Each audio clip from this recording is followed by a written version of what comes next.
Talking About Horses, bringing you closer to some of the best horsemen in the world for tips, insights, and stories. Listen at home, at work, in the car, or in the saddle. This is Talking About Horses. Here's your host, Patrick King.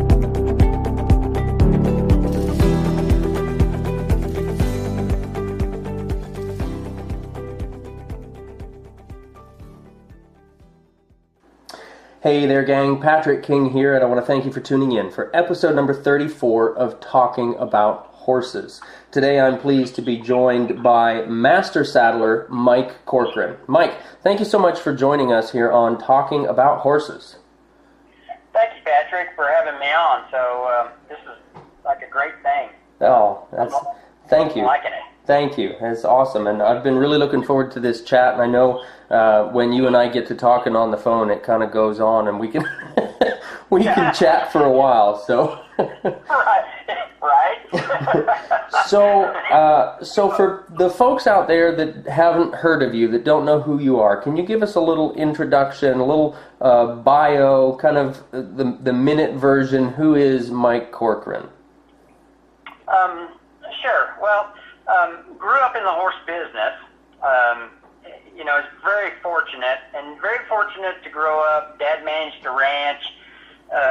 So I grew up with some really good quality thoroughbred paints and quarter horses.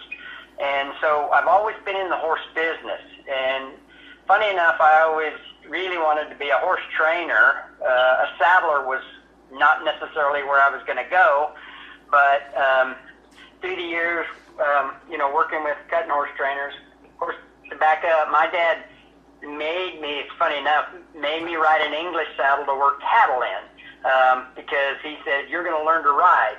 And so I was very fortunate as a kid to do that, to be able to ride some race horses, to ride with Monty Foreman at a young age for a while, and then, cutting horses, reining horses, did all that, the hunter-jumper line. But during my rodeo career, when I was riding saddle broncs and bulls, the little voice in my head would say, what are you going to do when you get hurt? And that voice said, when you get hurt, not if. So, because, if you rodeo, that's kind of the way it was. And so I was introduced to saddle making, actually, a guy that built my saddle bronc saddle. And so funny enough, I thought about it. And for any people that know who Monroe Veach is or was, Monroe Veach was a really old saddle maker in Missouri, pretty famous, saddle maker. And I met him at a rodeo in Iowa one time, and I went up and asked him if a young man like myself, if there would be a future in saddle making. And Monroe had one crooked eye, so you never really knew if he was looking at you or not. But he just said, son, there'll always be horses. And that's all he said. And it was that kung fu, that grasshopper moment, and I went to saddle making school because of what he said. No kidding. And so I graduated from went to saddle making school, graduated from TSTI with an associate's degree in applied science, and so started out as a Western saddle maker, and of course soon realized I made saddles better than I rode broncs, so I pretty much stopped that. Well, bronc riding to me, bronc riding and bull riding, it always reminds me of the line that my friend Richard Winters, I think you know Richard, he made a comment to me once. He said, I know old pilots and I know bold pilots, but I don't know any old, bold pilots. That's pretty much it. Yeah, so that's where it goes. And then so I got introduced. It was funny enough. I was introduced working at a saddle shop in Oklahoma. And I was doing English tack repair, because I didn't mind. Okay. And so then met with an Englishman that introduced me to the English saddle side of things. And at first I was kind of like, I'm a cowboy, and I'm not doing that. And But it didn't take long because I'm thinking, you know what? At that time, there was a ton of, there's always been a ton of Western saddle makers and saddle guys. But back in those days, there was in America, there was just very few, and they were all going to be back east, any type of English saddlers at all. So I just went, yeah, I can do this. And so I was introduced to saddle fitting. Now, I was always fitting my trees and stuff on the Western saddles I was making, and I taught myself that because that's something that was never taught in saddle making school. You were never taught to fit a tree or a saddle to a horse in the Western world in those days. And so I took it upon myself because it just made sense to me. And so I would take trees and different gullet widths and different bar spreads and set them on horses and look. And because I rode horses and I was still riding all the time, you know, and it's a feel business. And that's what I tell people in this business, you know, because, you know, as a trainer, you know, and as a teacher, you and I, we're teaching feel. Right. And that's what we're trying to do. And so to feel how this horse moves and to feel how this horse moves with a saddle that's not fitting correctly. Is that, you know, the age we're giving? Is that the saddle that's creating that? You've got to start looking at the whole picture. So, you know, as I can remember the first two English saddles, dressage saddles I ever fit, ever. And as a horseman, I understood conformation, which is what you really have to understand as a saddler is conformation. And not only that, but you have to understand conformation in motion. Mm-hmm. So standing still is one thing, and moving is a whole nother. And then how we affect how that horse moves as well. So, so for me, right away, I started taking dressage lessons right away because I knew I was going to go that direction, and I needed to understand what people were feeling if I was going to be effective as a saddler that fits saddles. And so, I did all that. Got the opportunity to go to England, work in the saddle shops, make saddles, look at that whole system, kind of how that works, and it's kind of where I'm at today. And I just kept striving and just kept educating myself because then no one was teaching, and so everything I do is self-taught. And so, which I think is a good thing for me because I tell people the only rule that I follow is the rule that horse gives me. Is what's going on with that horse and that feel, and because I got to work on just about every saddle made. As far as also, brands and styles, you mean? Exactly. Okay. Yep, exactly. You know, so different, you know, company dressage saddles and different all-purpose saddles back in the day and different jumping saddles, and so I got to work on all of them. I got to fit all of them. I got to see how things were put together. I got to tear them apart. I got to put them back together.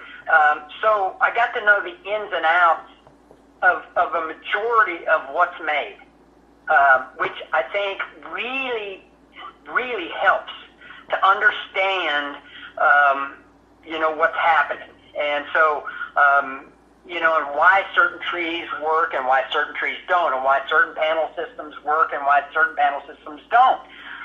And so that's kind of where I come from, because I don't feel like I have not been restricted in what I have learned, you know, that's what I feel. Now, I still learn. I've been in this business 35 years. I learn something every day. Every time I put a saddle on a horse, I never at any time think that I know it all, because I don't. I absolutely don't. And I think if we keep open minds about that, and fields. And I've been fortunate to ride from beginning level dressage horses. I've had the opportunity to sit on Grand Prix dressage horses and ride Grand Prix dressage horses. And so I've been fortunate, because anytime somebody go, Mike, you want to get on this horse? You darn right I do. Right. I mean, I never refused. I got on everything.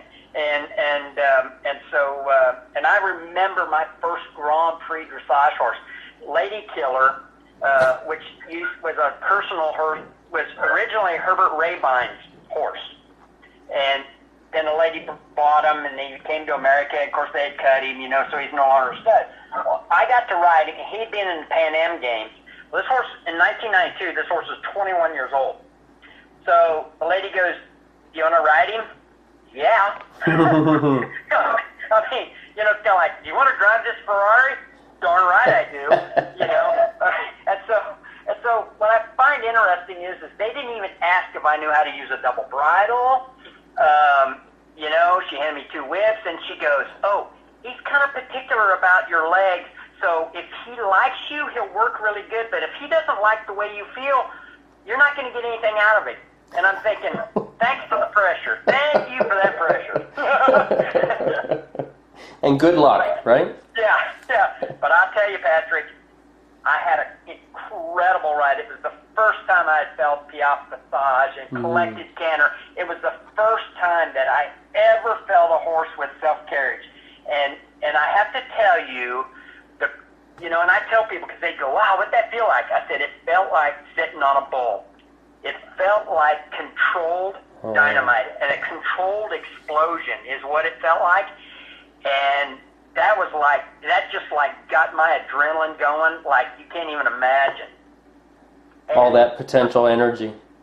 Oh, and I changed the way that I fit saddles after I rode that horse, because of the feel that I got from that horse.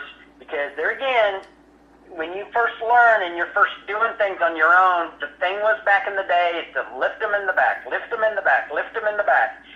Not overly lift them at any time, but you thought more about picking up the back of the saddle. Well, I just sat on a horse that picked me up like I was like a flea or like a fly. Right. That just like, it was like I wasn't even there.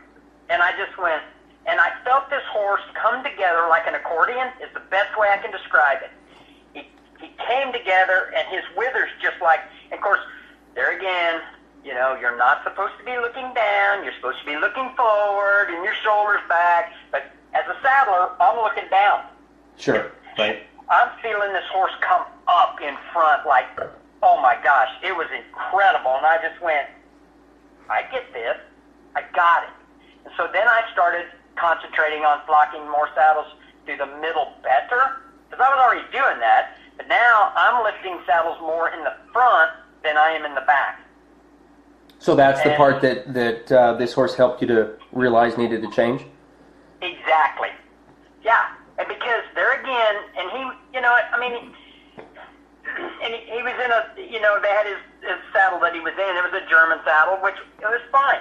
And actually, and so, you know what it did too, Patrick? It allowed me to, as he came up in the withers, because there again, is that I could feel this horse get, even though he was like the accordion, you could feel your legs just kind of come in a little more. So it wasn't like a 55-gallon drum. It was like, how as he came up and got self-carriage, your leg kind of just dropped in there, and you just felt the front of this saddle come up. Mm-hmm. And you felt your balance completely changed. So even in spite of me and in spite of the saddle, this horse was so trained, and because he's 21 years old, and so correctly trained that he just did his thing, whether I was there or not. Yeah. See, so I think what it did is it advanced me a few years, because then I just went, oh. So I started lifting saddles, and I started seeing results from people going, oh, this horse is freer in the shoulder, and now this horse is moving, and the lateral work got better on horses, and stuff, and so so I just kind of kept changing and kept adding and kept doing things like that, and it was cool. I'll never forget it. As long as I live, I'll never forget being, because I've never been on another horse like it ever. But it just advanced things for me. That's awesome. So, to have a teacher like that, that's awesome. It would be incredible. There again, because my goal is to start a school, start teaching, saddle fitting, and do that. But man, how cool would that be to have a couple of those in your pen, to where you could take your students and go, okay, get on this. Yes. Get on this and feel this. And okay, let's put the saddle on that's not quite correct. Feel this. Okay, let's get a correct saddle now to feel this. You can still do that, and I still probably will do that.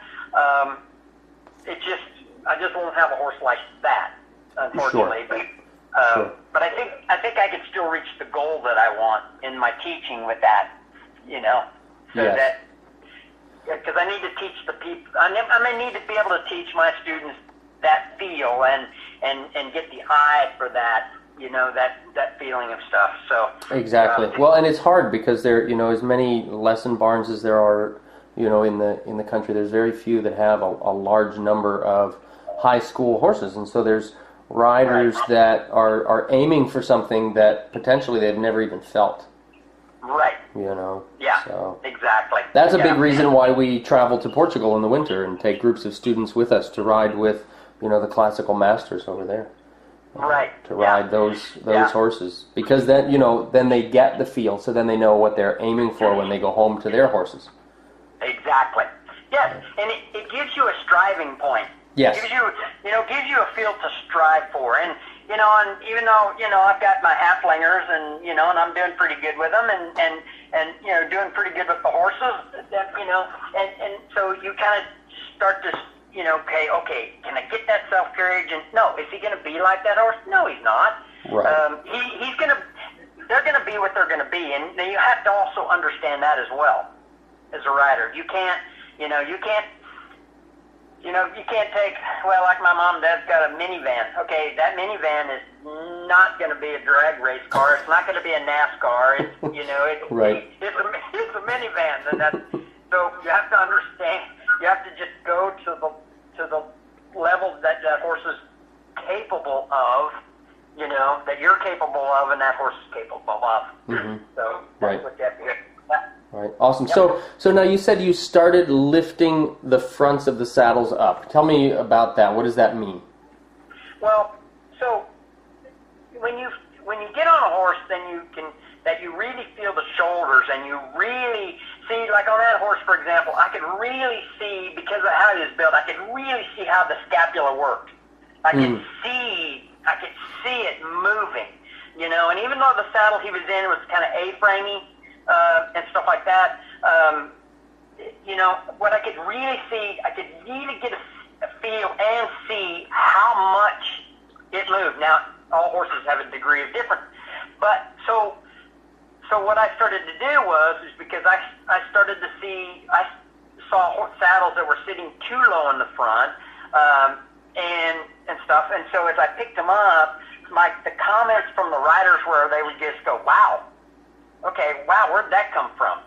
Mm-hmm. And most people weren't realizing what I was doing. And at the base of the wither, what you got to think about, so you have your points of your tree, and then your stirrup bars, or the front of your stirrup bars is two rivets in that front part of that point, and then the other part of your stirrup bar is in what's called the rails. Those are rails, where Western saddles have bars. These are rails in an English saddle. And so basically, if you think about from the stirrup bar, the end of that stirrup bar back, it flexes and gives, because it's a laminated beechwood tree. Well, mine are, and traditional with spring steel. Okay, so that the rails are a little narrower, And then you have flexibility. So then your panels are giving and your tree is giving, except for in the gullet, in the front. So like you buy a pair of cowboy boots, you buy a pair of shoes, and they fit you good in the front part of your foot, and you have a little bit of slip in the heel. Not a lot of slip, just a little bit. So what you got to think about is that front end of that saddle has got to fit that horse correctly. And then so you flock that up and lift that, and then through the middle, because at the base of the wither is the only hinge in a horse's back that lifts and lowers. So if you look at skeletal stuff, if we look at how the back is made, that's the only place. You take and tickle a horse under the sternum, and they lift up. You'll see how they get narrower, how the rib cage comes in, they just go boom, and they pop up. Okay, so if a saddle is too wide in front, where the twist is, when we think about the twist of the saddle for humans, but there's the trees right there, so that's the twist. That starts to have more pressure at the base of the wither. If it's too wide. All right? If it's too wide. Okay. So, exactly. So we're talking about the engagement, the elevation of the horse's thoracic sling, right?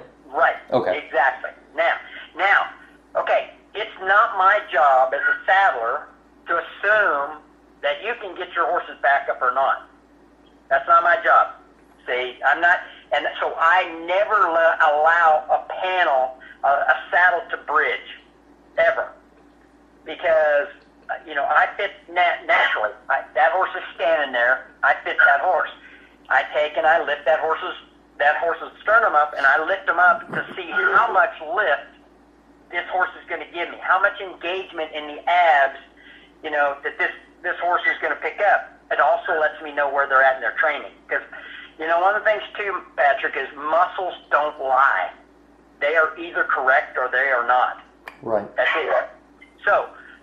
So what I started doing what I noticed is as I picked saddles up through the middle and the front, and evenly. So when I'm talking about doing this, I'm not like talking about shoving a bunch of flocking in there and doing that. There's a degree of how you do that. There again, we're back to feel. We're back to feel and knowing what that particular saddle is going to give me or not give me. And I'll study a saddle quite a bit, and I'll look and relook at stuff sometimes before I even say anything to the owner, because I'm trying to figure out is this going to work or is this not going to work? Because I don't want to waste people's money. So I'll pick it up through the middle, the front, and I'll go, okay, now get on your horse and let me see this horse go. I want to watch this horse go, And a lot of times, because I didn't see the beginning, so I didn't see this horse before, so basically I only get to see the horse after. Sometimes I get to see him before, but this is basically the only ride I get to see. And I have to depend on the owner, the rider, to let well, Mike, no, I'm feeling a difference, or wow. And pretty much 9.999 times, they're going to go, wow. And the horse is going to change. And the horse, the first thing they'll say is, wow, it usually takes me 15, 20 minutes to get this horse to stretch down. And this horse just stretched down like right now. Mm-hmm. See? And they'll just go, what just happened here? Okay? I just took the pressure off this horse. I just freed this horse up, is what I just did. And so pretty much most of the time now, I do flock the back. I don't lift them. I might firm them, or I might make a panel even. I might make my panels even, which means one side of the saddle is always going to suffer more than the other.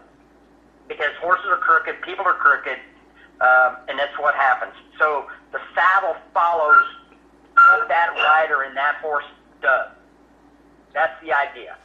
And so by getting that whole thing balanced up and allowing that horse to go, and that's what I have to go off of. Now, to get right down to it, I have a thermography camera, and I can do thermal imaging when that saddle's done, when they're done riding, and I can show the owner, the rider, do you see your panels here? Do you see how even this is? Or do you see, bridging?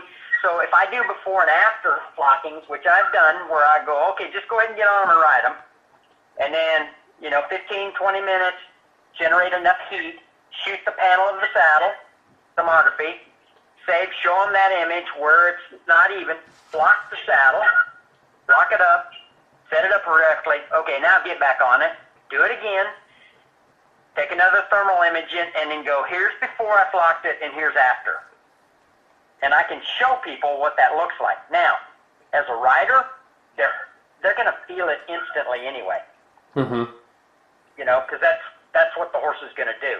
And they'll feel the difference in the movement, right? In the engagement, in the use of the muscles. Yep. Exactly. And you're going to feel how much freer this horse now moves through his shoulders and how much laterally he's freer. See? So, because when that saddle's too low in front, all right, it creates pressure. It does not relieve pressure. So you don't buy a big pair of shoes and put more socks on and think that's going to work. You're still getting blisters. Right. So it's the same thing now. The difference being is that unfortunately no one's sitting on our shoulders, or we're not carrying people and wearing bad shoes.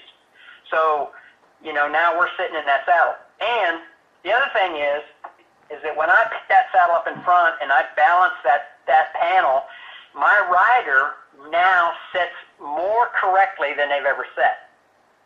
Because what's right for the horse is usually always right for the rider. So my customers, the horse comes first, always.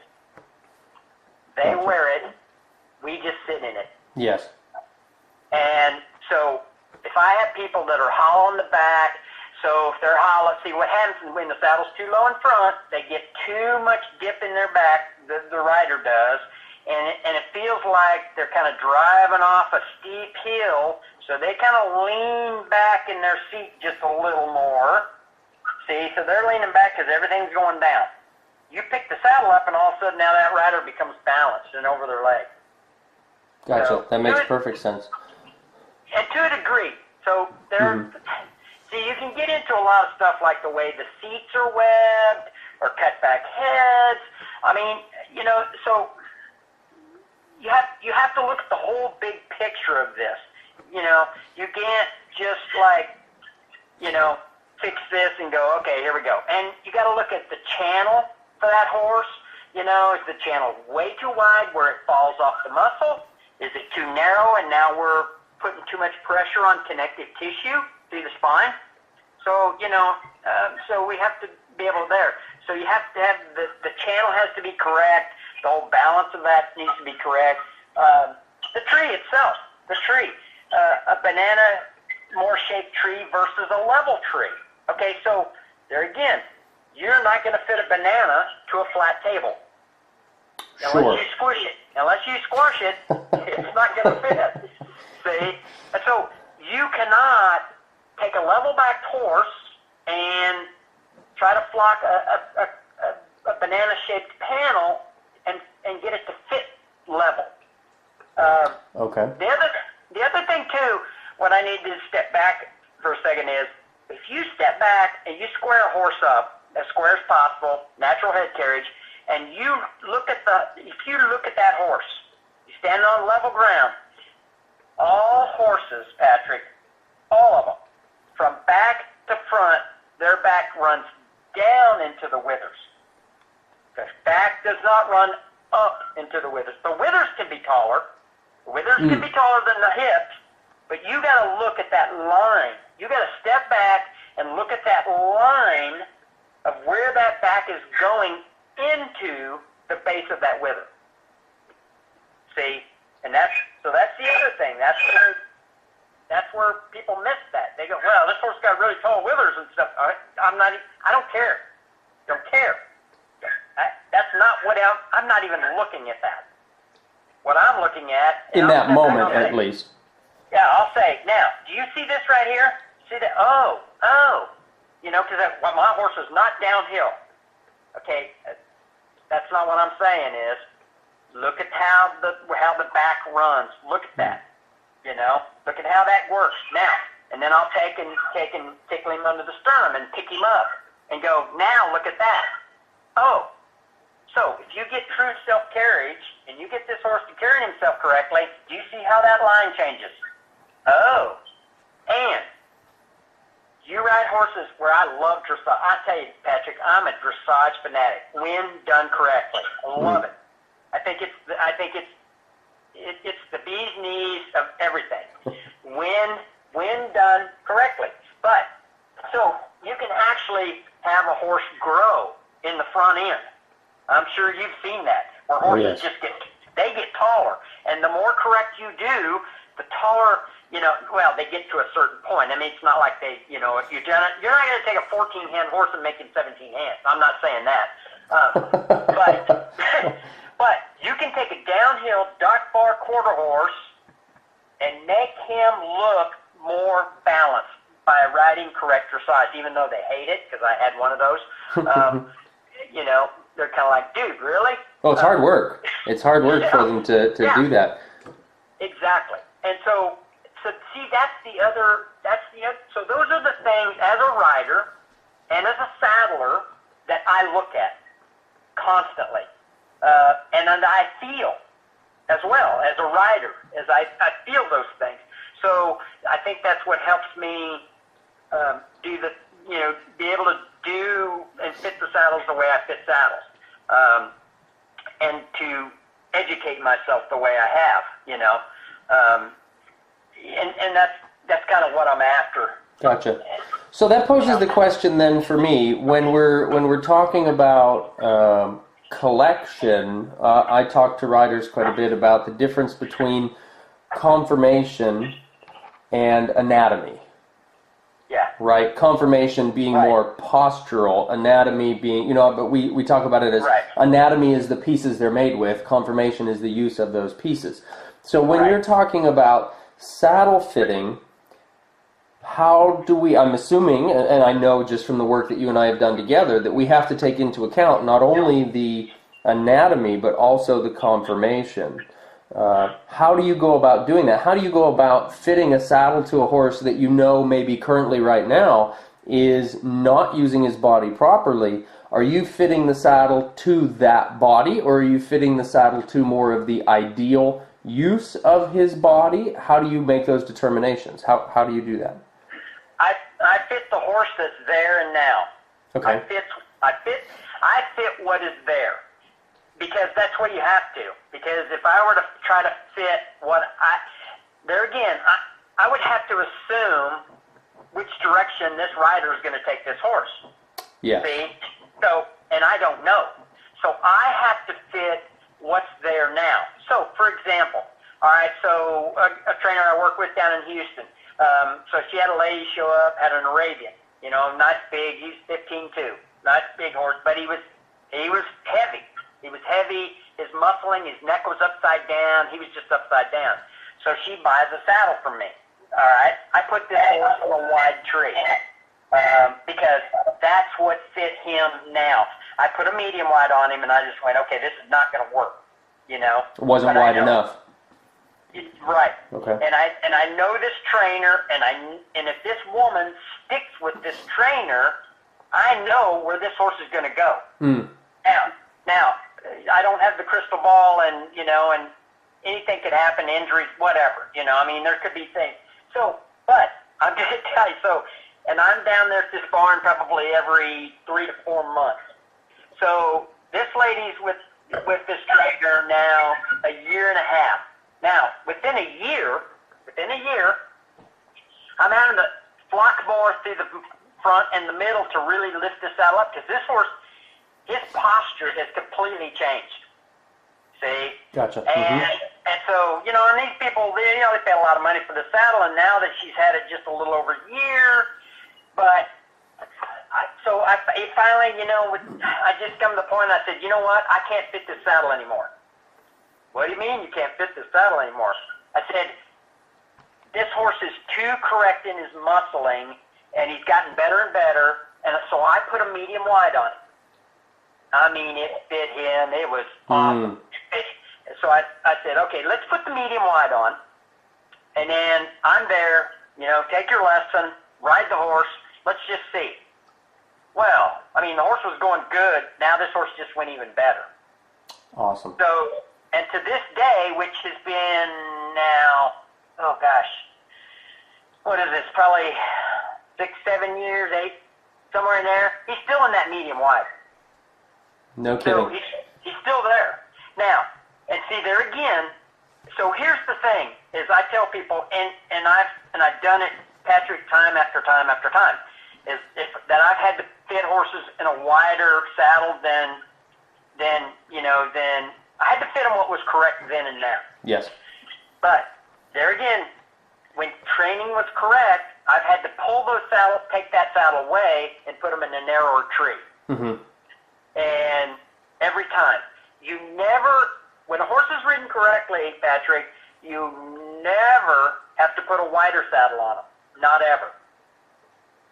You always have to they always get narrower. They never get wider. And that's because of the learning to elevate the thoracic sling, yes? Exactly. Okay. Exactly. Yep. Okay. And now you've taken basically, let's say, a couch potato, and you've just turned them into an athlete. Mm-hmm. Okay, so so you're going to burn body fat. And so what I tell people is that there are weight lifters and there are body builders. And to me, a dressage horse is a body builder. And so when people go, well, this horse he's packed on a lot of muscle. Okay, well, he's actually burned some fat just like people would. Yes. And the muscles look more defined. See? So it has a different look. Because there again, if you look at your horse every day, you don't see changes. But you go away for a few weeks and come back, oh my gosh, wow, this horse looks completely different. Mm-hmm. See? Mm-hmm. So we get so used to seeing our horse all the time that we don't see the changes. Yeah, too close to it. Exactly. Mm-hmm. See? And so, so then sometimes I'll go, if it works, I'll go, you know what, either let me get on the horse or, put this other person on your horse and have you seen your horse go lately? Well, no, I haven't. Okay, here, put somebody else on him. Oh my gosh, is that my horse? Right, yeah. Sure.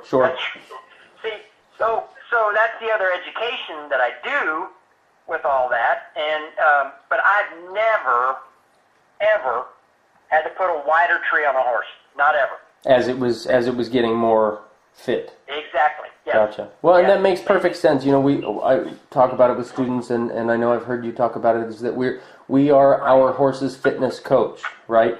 And exactly. Just like with us, like you're talking, that couch potato versus, more of an athlete. If I were going to the gym, if I were working out, if I were doing a lot more than what I currently do, if I were to be doing that, my clothing is going to start fitting differently. My belt's not going to quite fit the same. Things like that. Right. So it makes sense that that's the case also with our horses as we get them more fit. Yes, exactly. That's exactly right. Yep. So and making sure that the muscling that you're doing and the riding you're doing is correct. So to that goal, to reach that goal of self-carriage. So in that process, and so that's the other thing, which I don't tell people a lot. Of course, they'll probably hear it now, but now you're telling the world. Yeah, the problem. So because I would never be home, I honestly think okay. So the rule of thumb is in the United States we're checking horses twice a year, spring and fall. But I'll tell you honestly, Patrick, I really feel, and I know it to be true, that really horses probably ought to be checked every 3 months, 4 months, that kind of thing. So, but there again, And there again, too, I always kind of check with how much riding that individual's doing, how much time they're spending. Because I do have barns that I just maybe sometimes see once a year, some I see twice a year, but there are barns like the Dressage barn I go to down in the Houston area. I mean, I'm basically at her barn probably every 3 months. And she is now fixing to go Grand Prix with her horse, and I first put on the saddle on that horse when she first started him. And of course, what's fascinating about that is, and he's a really big horse, and he's incredible. He'll blow your socks off. He's really cool. I put him in a medium tree. Now, I told the trainer, I said, people would freak out if they knew what tree I just put on this horse, because there again, they look at how tall this horse is, and the only thing that belongs to me in that horse is just what length of seated saddle I just put on that spot on his back. I don't care if I can walk under his belly without bending over. It doesn't matter. My area is there, but people start to see like, oh gosh, look how big that horse is. But he's still in that medium tree to this day. And he's fixed. And from day one, from when she started riding him to now going Grand Prix, he's still in the exact same saddle. Interesting. So, and I've changed up, there again, I kept over the flocking, and then there again, I've done total reflock on the saddle, because basically 5 years and older, a saddle needs to be totally reflocked, because the flocking in there is just kind of worn out. So it's kind of like putting new tires on your car. You can still drive the same car, you just need to put new tires on it. So it's the same example, and so now that blocking gets to the point where it just gets too firm, you didn't have as much give as I want, and stuff like that, so I just completely redo it, and it's like a brand new saddle. It's like brand new all over for that horse. Gotcha. And then keep up that. So the flocking has a lifespan, basically. Exactly. Yes. Gotcha. And I use a real wool. I definitely do not use synthetic, because synthetic bottoms out and it gets hard as a rock, and there's just no life in it. So where real wool has a spring back, so it gives and takes and has a better airflow and stuff to it. So there's more life to it. You bet. Okay. Yeah. So. Very interesting. Well, now, while we're on the subject of all these things, and I hope you don't mind, but we've got a ton of listeners listening in live, and we've got a bunch of questions coming in. So while we're kind of on the basis of this, I'd like to chat about this a little bit. So you were talking about changing from the wide tree to the medium wide to the medium tree, that sort of thing. A question has come up about the adjustable gullet systems, and I've seen some of those in clinics. And actually was just playing with one the other day because the saddle was too wide, at least based on my understanding, was too wide for the horse, and the adjustable gullet system seemed to help. What's your opinion on that? Because we're not changing the rest of the tree, right? And we're certainly not changing the flocking just by changing that gullet. Right. Yeah, so, wow. so now, it depends on, so like a Wintec system, I'm just going to call the name, that gullet system, you got bars and you can put in there. And that's a synthetic tree, and so you put different widths of bars. And then you have the kind that are threaded, and then you can adjust them that way. And then back in the day, the threaded type trees the threads would vibrate open and the saddle just kept getting wider. So the threaded being the ones that you can screw open and screw closed. Exactly. Take a little Allen wrench and adjust, Gotcha. The problem with the threaded systems for me personally is which I have one of those trees, and I showed there's the gullet. There's still too much give and take. Instead of that gullet bar being solid, there again we're back to the shoes that fit you great in the front of your foot. But now, so if I wear a D width shoe, and now I've got and then that shoe widens out to a double E, and so now my foot's flopping around everywhere in there. The shape of the points of the tree, the design of that, you've got all that hardware in there. And so personally, you've got too much stuff in there. You're getting too A-framey in that tree for me. And the adjustment needs to come from the flocking. You need to fit that saddle correctly and stay and flock that saddle correctly instead of doing all that other. Now, I've taken the Wintec saddles and usually people have the wrong gullets in there. Same thing with the threaded ones. In fact, I did one here a while back. It's way too wide, and I narrowed that thing up as much as I could. Here's the problem what happened with that particular saddle is it closed that channel up at the base of the wither. And so when I changed that, because what you're not changing is that you're not changing the twist. So, all right, so if you got a wide horse, why would you have a wide gullet and a narrow twist? You see what I mean? So, gotcha. So if I'm going wide there and I'm still a medium or even a medium wide in that twist area, there's where all my pressure is. There's my tightness right there. Okay. So I haven't changed the rest of the tree.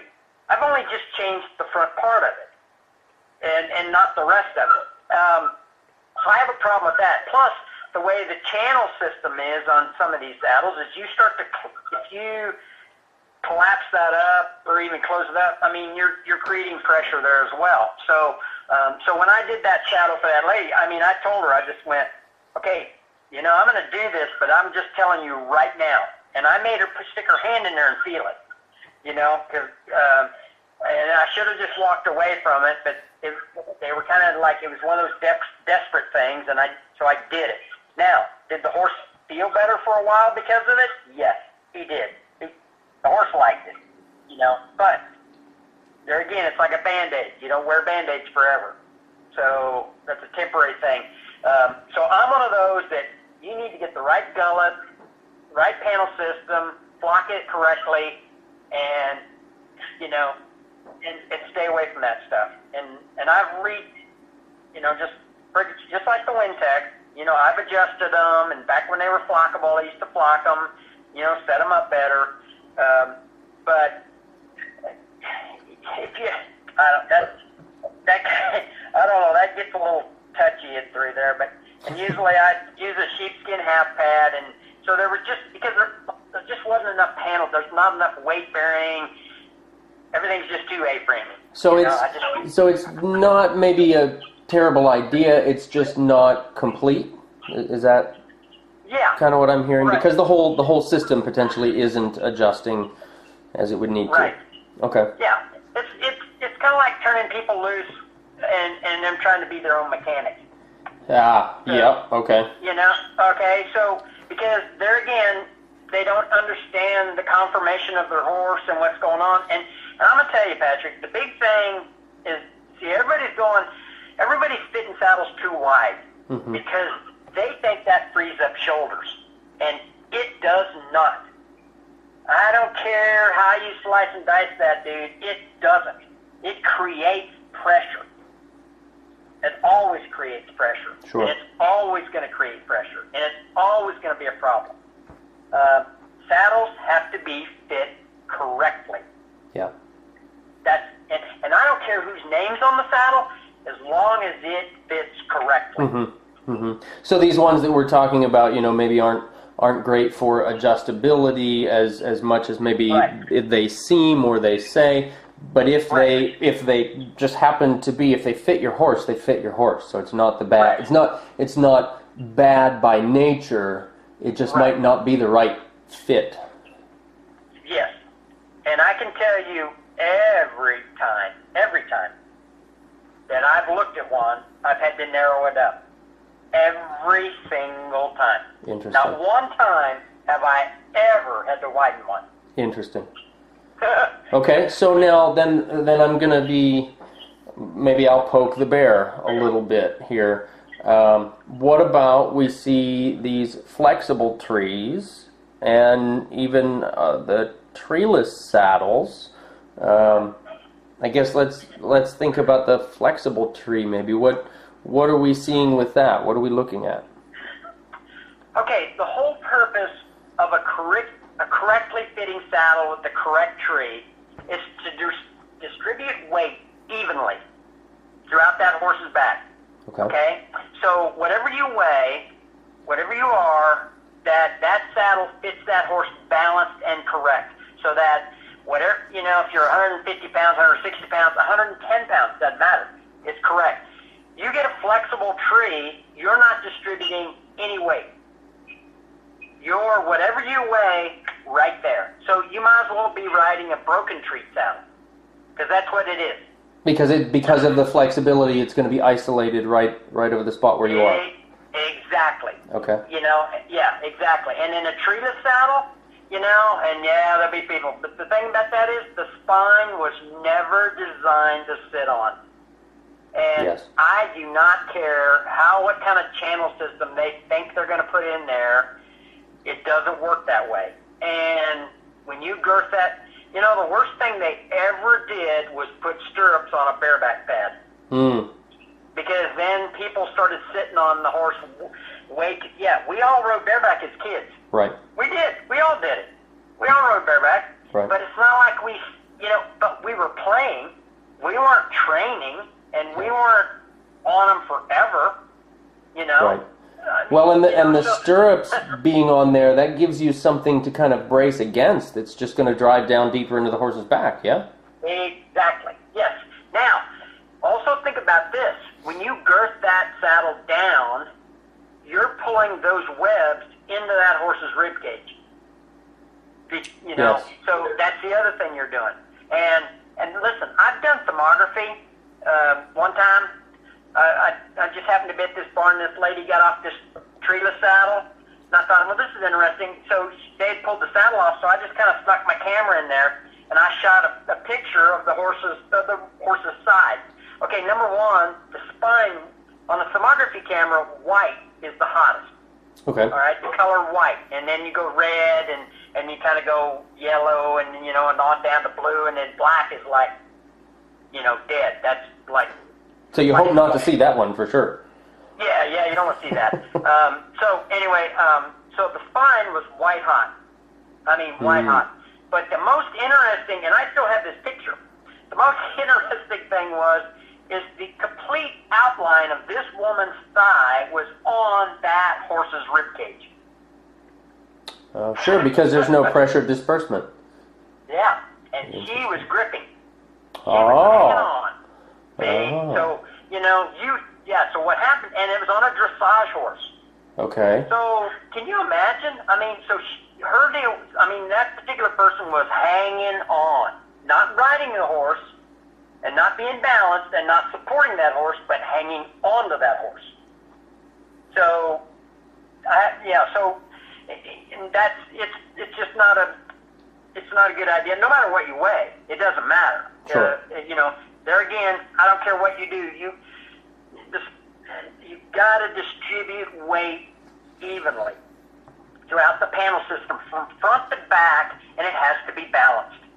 In order for that horse to stay healthy in his back, to be able to collect correctly, to not put pressure on the hocks, and people have to understand is the back does not carry. The abs do. The abs are what picks the back up. Right. And so if you put pressure on that back and that hollows out, see, now also then it's kind of like that guy standing at the bar with his gut hanging out, and not the six-pack ab look, and not engaged. And so horses move away from pressure, not into pressure. So wherever the pressure is the greatest, and just like a saddle that's too wide in front, I don't care if you're Arnold Schwarzenegger, you're not going to get that horse lifted in the front end for any length of time. Right, you might get a little bit, and he drops. Get a little bit, and drops. And they try. God bless horses, they try. Mm-hmm. They do try. But then you get into this struggle, and then you get more whip, and you use bigger spur, and why isn't this horse going? And why is this horse's head so high in the air? Mm-hmm. And why can't I get this horse to reach down? Yes.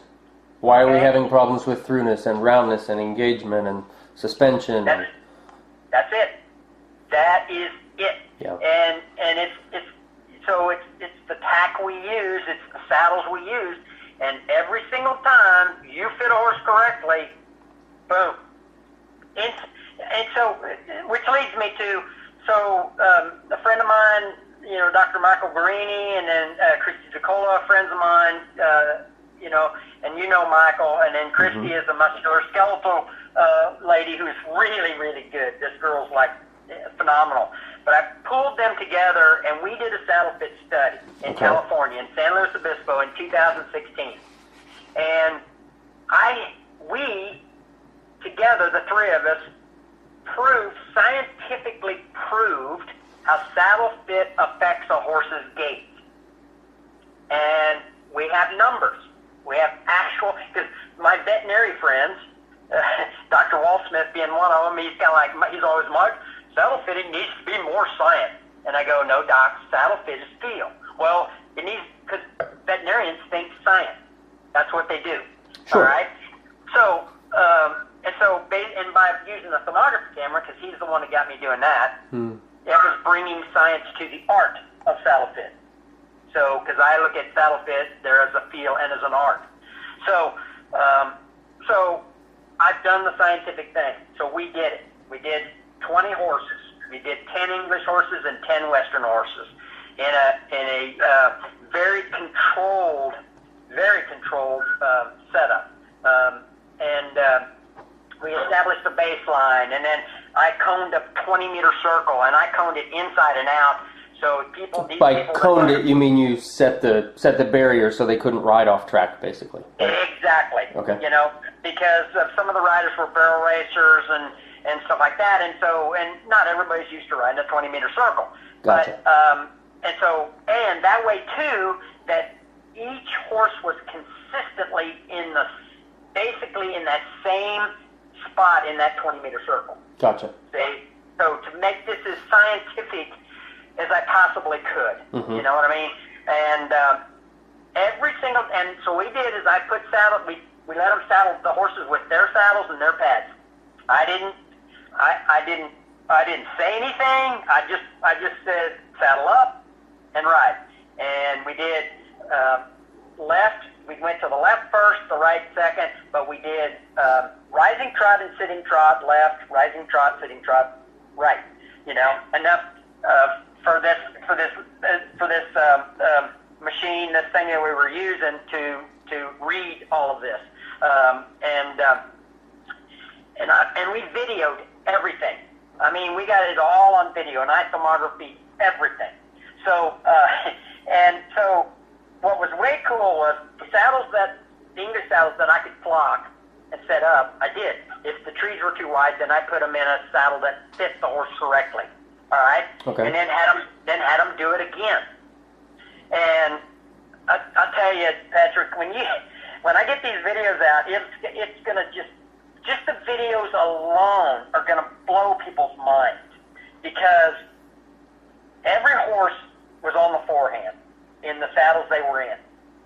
Okay. Every one of them.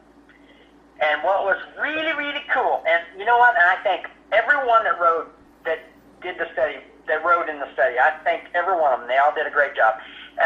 But I changed saddles and put the correct fit on, and the thing was, Patrick, in spite of the rider, every horse went from being on the forehand to shifting to the hind end.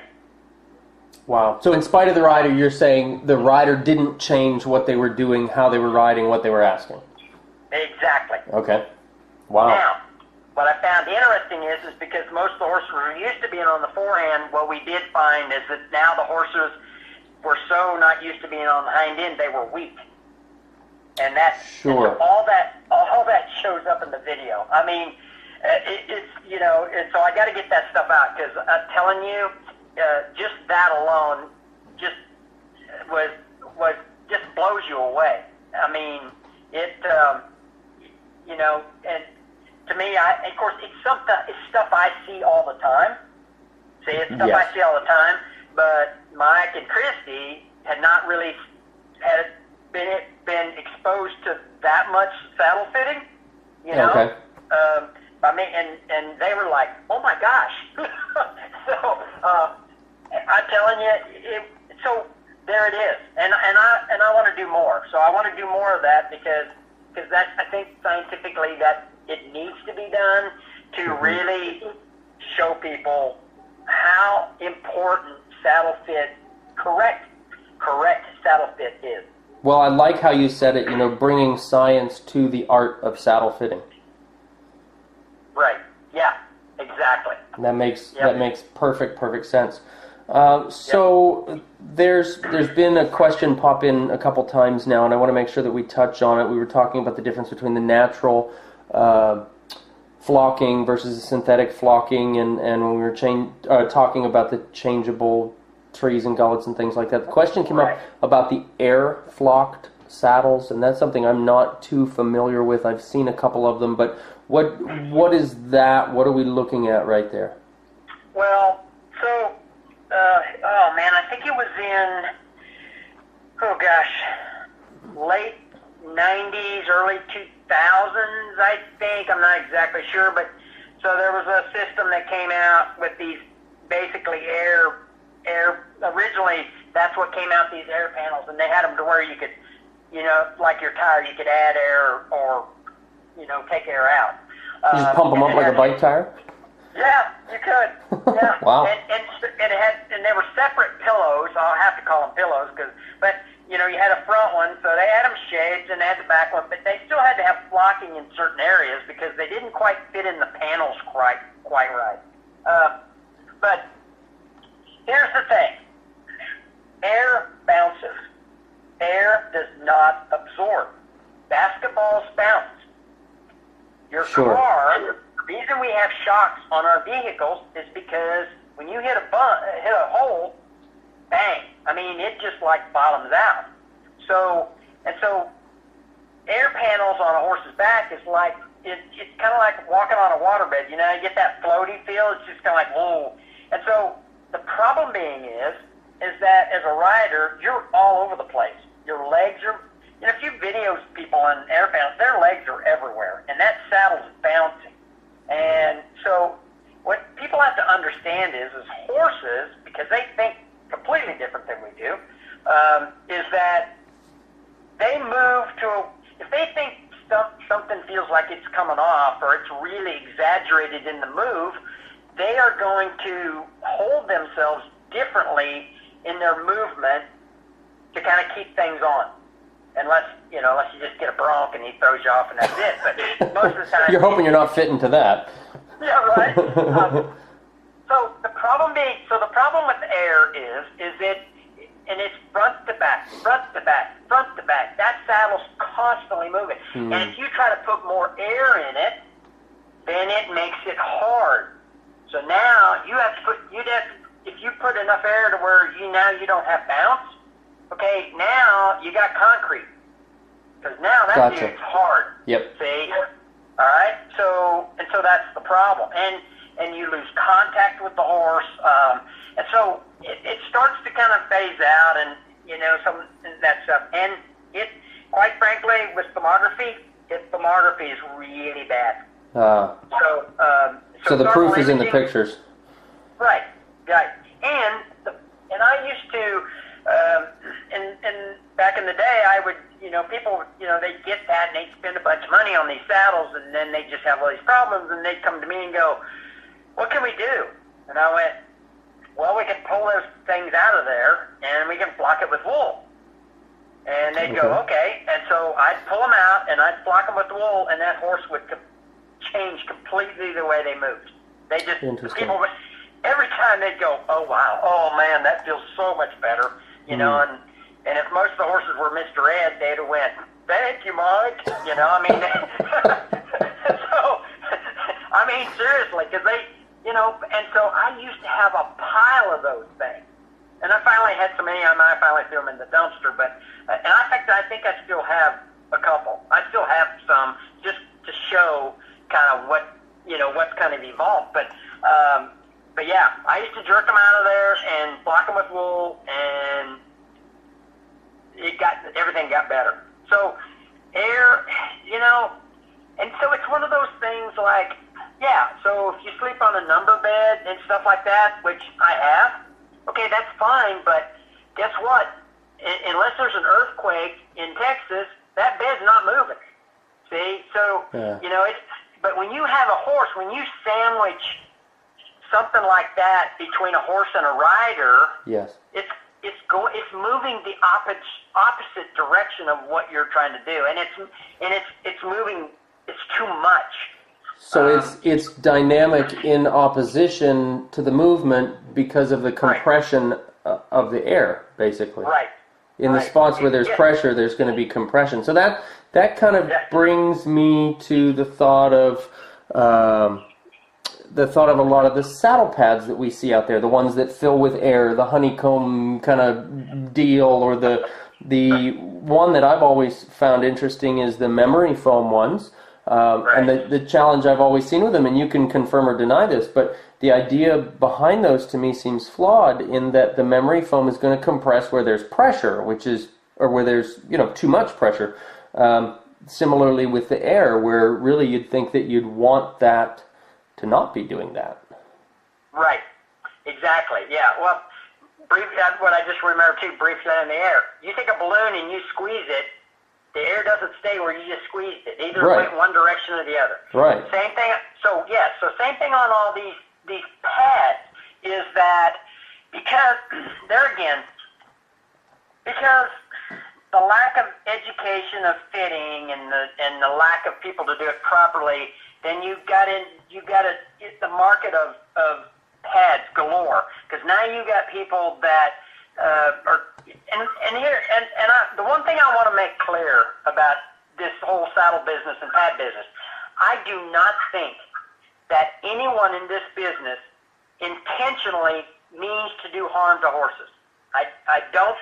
What I do believe is that the dollar bill gets in the way, and I do believe that some people think they're doing the right thing, but because they do what they do is because they don't understand saddle fit in the first place.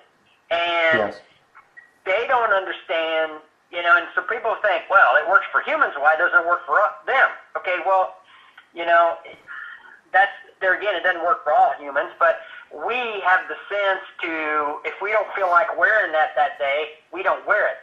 Unfortunately, the horse, he doesn't have an option. He doesn't have that option. Right. So, but yes, you're correct. So whether it's air, whether it's memory foam, whether it's gel, no matter what, is that it's not moving away from where you think you want it to be. It's moving in other directions, and it becomes incorrect. It's just like gel pads. Might as well just say that. But back in the day, horses cannot feel a rider seat through gel. They can't feel it. So, I mean, and I've had absolutely proof of that on upper level horses, that riders that had the gel, and then they would go, this horse wouldn't do his tempo change. All of a sudden he quit doing tempo changes and all this kind of stuff. And one day we forgot to put the pad on, and boom, boom, boom, there they were. Ta-da. Okay, you just answered your own question, and there it is. So, and so pads are made up. Well, then we have the challenge, sorry to interrupt, but then we would have the challenge of the, and Michael Guarini happens to be listening live, and that's awesome because he's putting in little comments and such as we go, and one that he put in about the same time I was thinking of it. Yeah, right, I'm just taking extra credit. It's all you, Dr. Mike. No, but what he typed in about, and it is what I was thinking at the same time, is that the density of the air changes with the temperature, right? Or the mobility of the air, and as well as that would change with the gel. And I've seen that happen with like the memory foam and things like that. They react differently in different temperatures. Right. Exactly.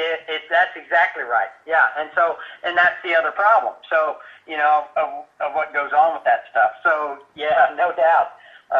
And you run into that a lot. And then that stuff, And what people don't realize is no matter what that is, it still wears out. It still crushes. Pads still crush. Pads need to be changed more often. And just because you spend a lot of money on this pad, within a couple of years or 2 years or a year, depends on how much time you're spending in something, it's got to go. Right. But yeah, so now, the one thing I do recommend, not for all horses, but for, the safe, I'm going to just tell you, I think the safest thing to use, and their thermographies really well, is sheepskin. Sheepskin half pads. Okay. Used with a quilted cotton pad, so we're talking dressage, is what we're talking. English, we're talking English. So, works great. And so I have people that have horses that are like in their teens and their 20s, and they'll go, well, you probably don't like that. And I went, you know what? He's a senior citizen. He deserves it. And sheepskin is cooler. It absorbs a lot of shock. So sheepskin actually absorbs a lot of shock, and it's cooler. Wool felt. There again, I'm a natural. I like natural stuff. It works. It worked in the old days. It works now. It still works. And so wool felt. Under my Western saddle pads are real 100% wool felt. And then the sheepskin half pads, for the English saddles, and especially like eventers. Like when I have eventers, I tell them to put that half pad under their jump saddle, even fitted. So I'll fit the saddle and I'll go use it, because when you're going cross country or that horse lands on the other side of that jump, I need a little bit more absorption to absorb that shock of that. And so and it takes care of the horse's backs better that way. And in a jump saddle, you have a smaller panel system. All right. So you've got smaller surface area taking that impact anyway. Exactly. Yes. And so so I'm a big fan of that. And there are just some horses that like the sheepskin, so I'm a big fan of that, and that works. And I just stay away from synthetics. I don't go there. Gotcha. So. Gotcha. Okay. Yep. While we're on this idea of different things, talking about pads and things like that, what about girth or cinch adjustment? So when you talk about cinch or girth, number one is when a horse starts acting cinchy and stuff like that, 9 times out of 10 it's bad saddle fit. So the other thing is what you got to remember is girths or cinches only hold a saddle on. They do not make a saddle fit. That's not what they do. Gotcha. Not Sure. ever. Not ever. So there again, balanced saddle, girth hangs, we're good. I angle my girth forward. I look at the horse's rib cage. I look at where that elbow is. I look at that area where a girth goes. And I'm sure you've seen it to where some horses just have a small area. They have a small flat spot, and that rib cage kind of bells out and really comes forward in there. And so, and you got to think, the ribs move. So as the horse is moving, the ribs are moving. All right? So if you girth a horse too far back, or you try to go by this thing of, well, it needs to be straight down from the D, or it needs to be straight down. No, it does not. It does not. You can angle that girth, and mainly because if you come straight down on that rib, that horse is going to push that girth forward, and then it's going to be loose, and then the saddle's going to move. Right. And then you're riding him from underneath, and, that never ends well. Yeah. Yeah, that's right. Yeah, it's kind of like, yeah, and that's not lifting the ribcage up very good right there. But so girth-wise, there again, in an English, like in a dressage girth, or even a long girth, but let's go with dressage. So I like elastic, but I like a quality elastic, not a cheap elastic, because the problem is that it's kind of like a rubber band. It keeps stretching, no matter what you do, no matter how tight you tighten that thing, it's just loose. It's just always loose. Yes. And so you end up going, it just gives way way too much. And so, and roller buckles so that doesn't cut on your billets. Plus, I like a roller buckle because it's smoother. You have a smoother pull with that, and you don't jerk it. Right. You know, and so I tell people all the time, the only two ways that a horse gets girthy is, number one, if you start that colt and you cinch that colt up and you pinch that colt day one, they're going to remember that, and that's always going to be an issue. Sure. You know? And most of the time, you're not going to have very good luck getting on that little booger because it's going to, you know, be bucking like crazy. So you want to kind of ease that up in there, and then saddle fit. Those are the two reasons that a horse is girthy, because the horse relates that girth to how bad that saddle is going to be fitting on top. That's the way they think. And so, you know, and to prove that point, you know, sometimes what I'll do is everybody's always girthing their horse up on the left side, on the near side, correct? Sure. Well, when I go fit saddles, and they're always telling me, you know, Mike, this horse is just a little bit, you know, it's a little bit girthy. And so I'll attach it on the left side, but I start girthing them up on the right side, because horses are right and left brain, correct? So, and then the horse doesn't react at all. And they'll go, and they didn't even notice that I was on the right side. The human didn't. And they'll go, wow, that horse didn't react at all. And I go, do you not see where I'm standing? Right. You know, so it didn't relate to that yet. And so there's things like that. So I'll get to where I kind of teach that horse to trust once you get that saddle fitted and stuff. And then the correct length of girth. And, you know, you want the correct thing. Western, so English girth, I still like a leather.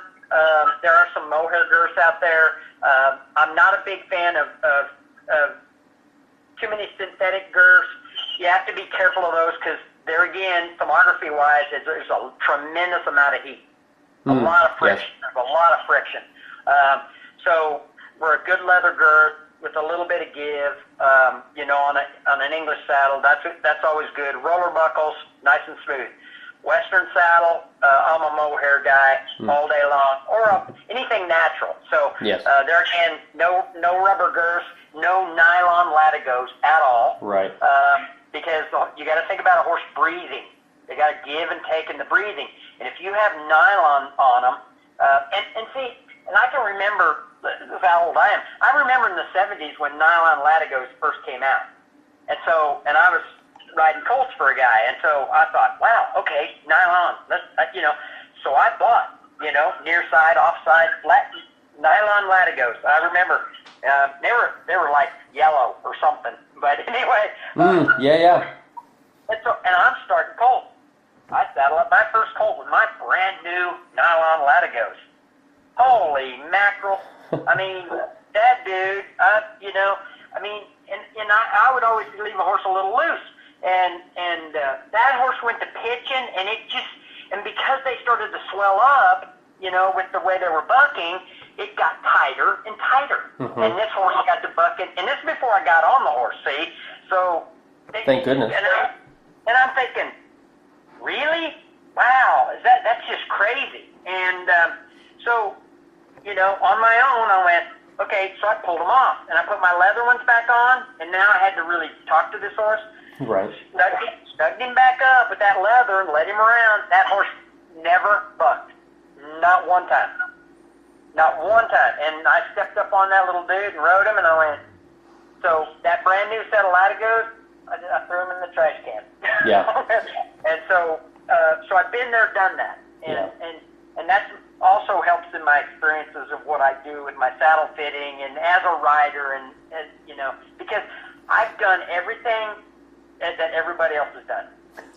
Made all the mistakes. I've been through the same thing. Perfect.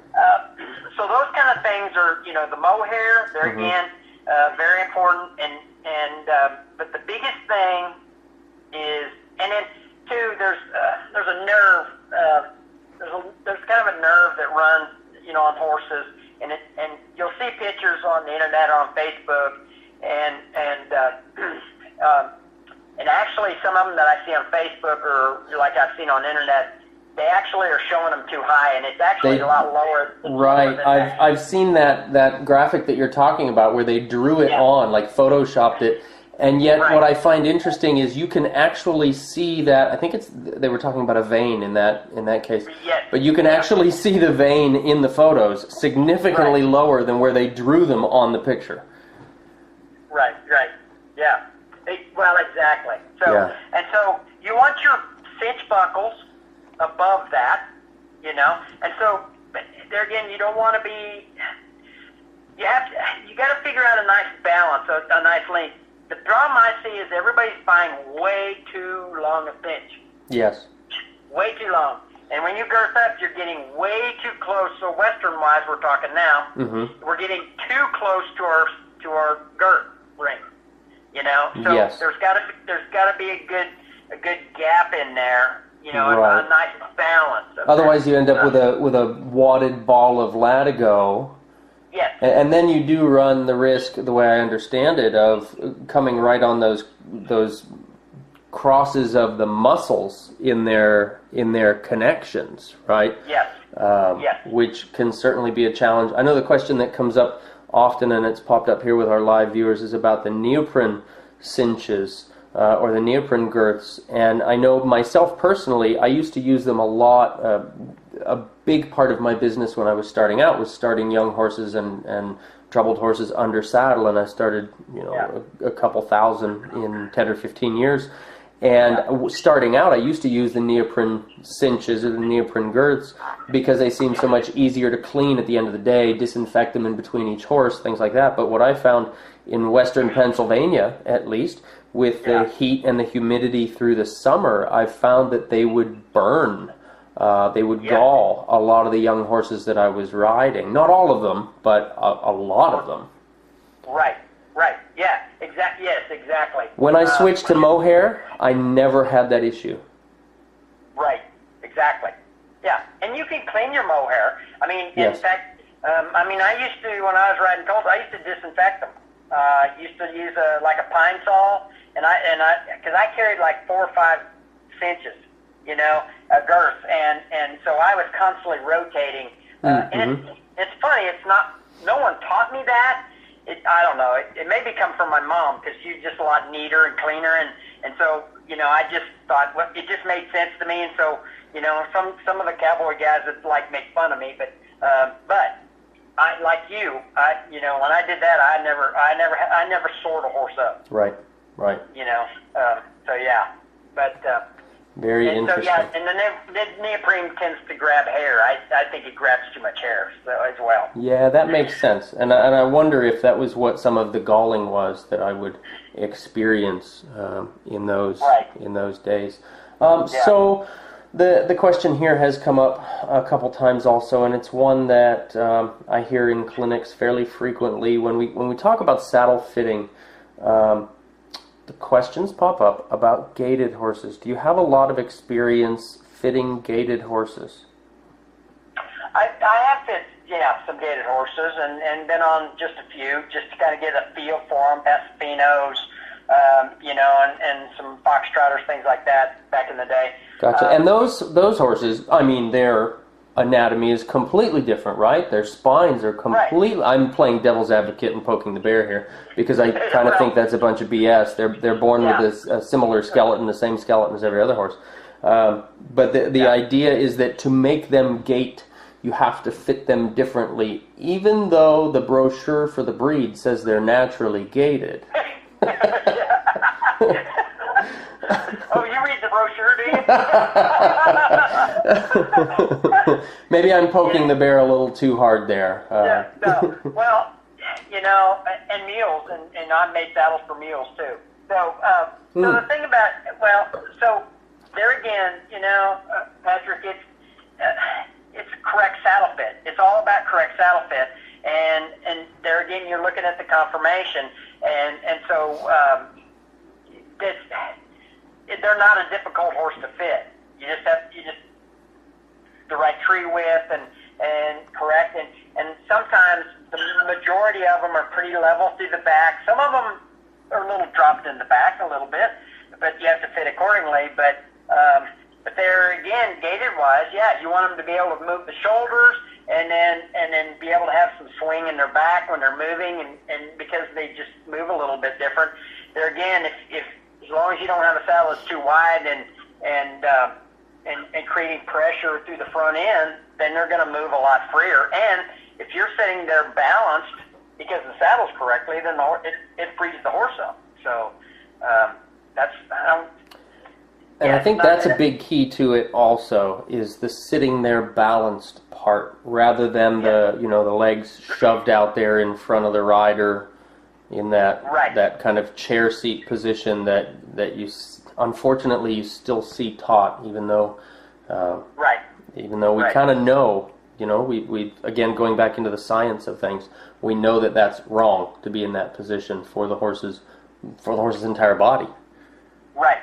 Yeah, because you're moving too much pressure back, too far to the back, instead of being over your leg. And there again, as dressage riders, as you are, as I am, and the people, other people I know, is that it'd be like when I see somebody on a motorcycle, and I'm thinking, and I don't ride motorcycles, and that's fine if you do. But the thing about it is, when I see them there, I'm going, golly, guys, can't you just be over your leg a little more? Wouldn't that be safer?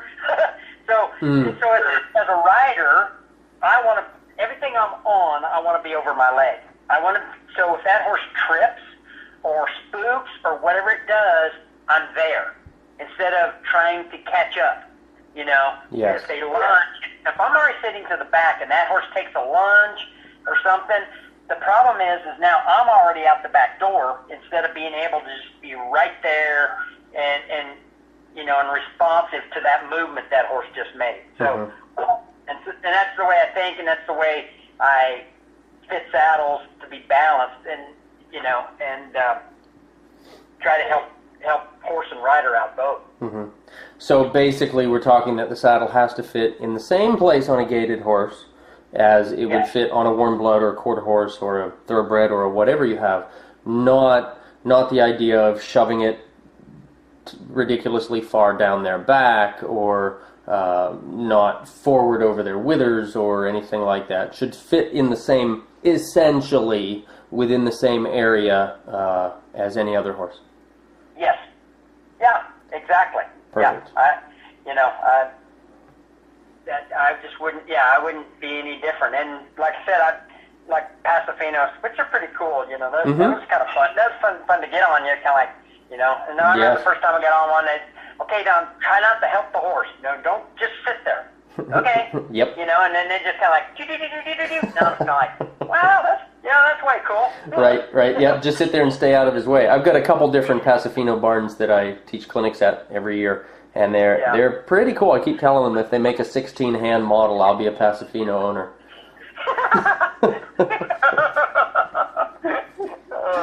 Oh goodness, that's awesome. So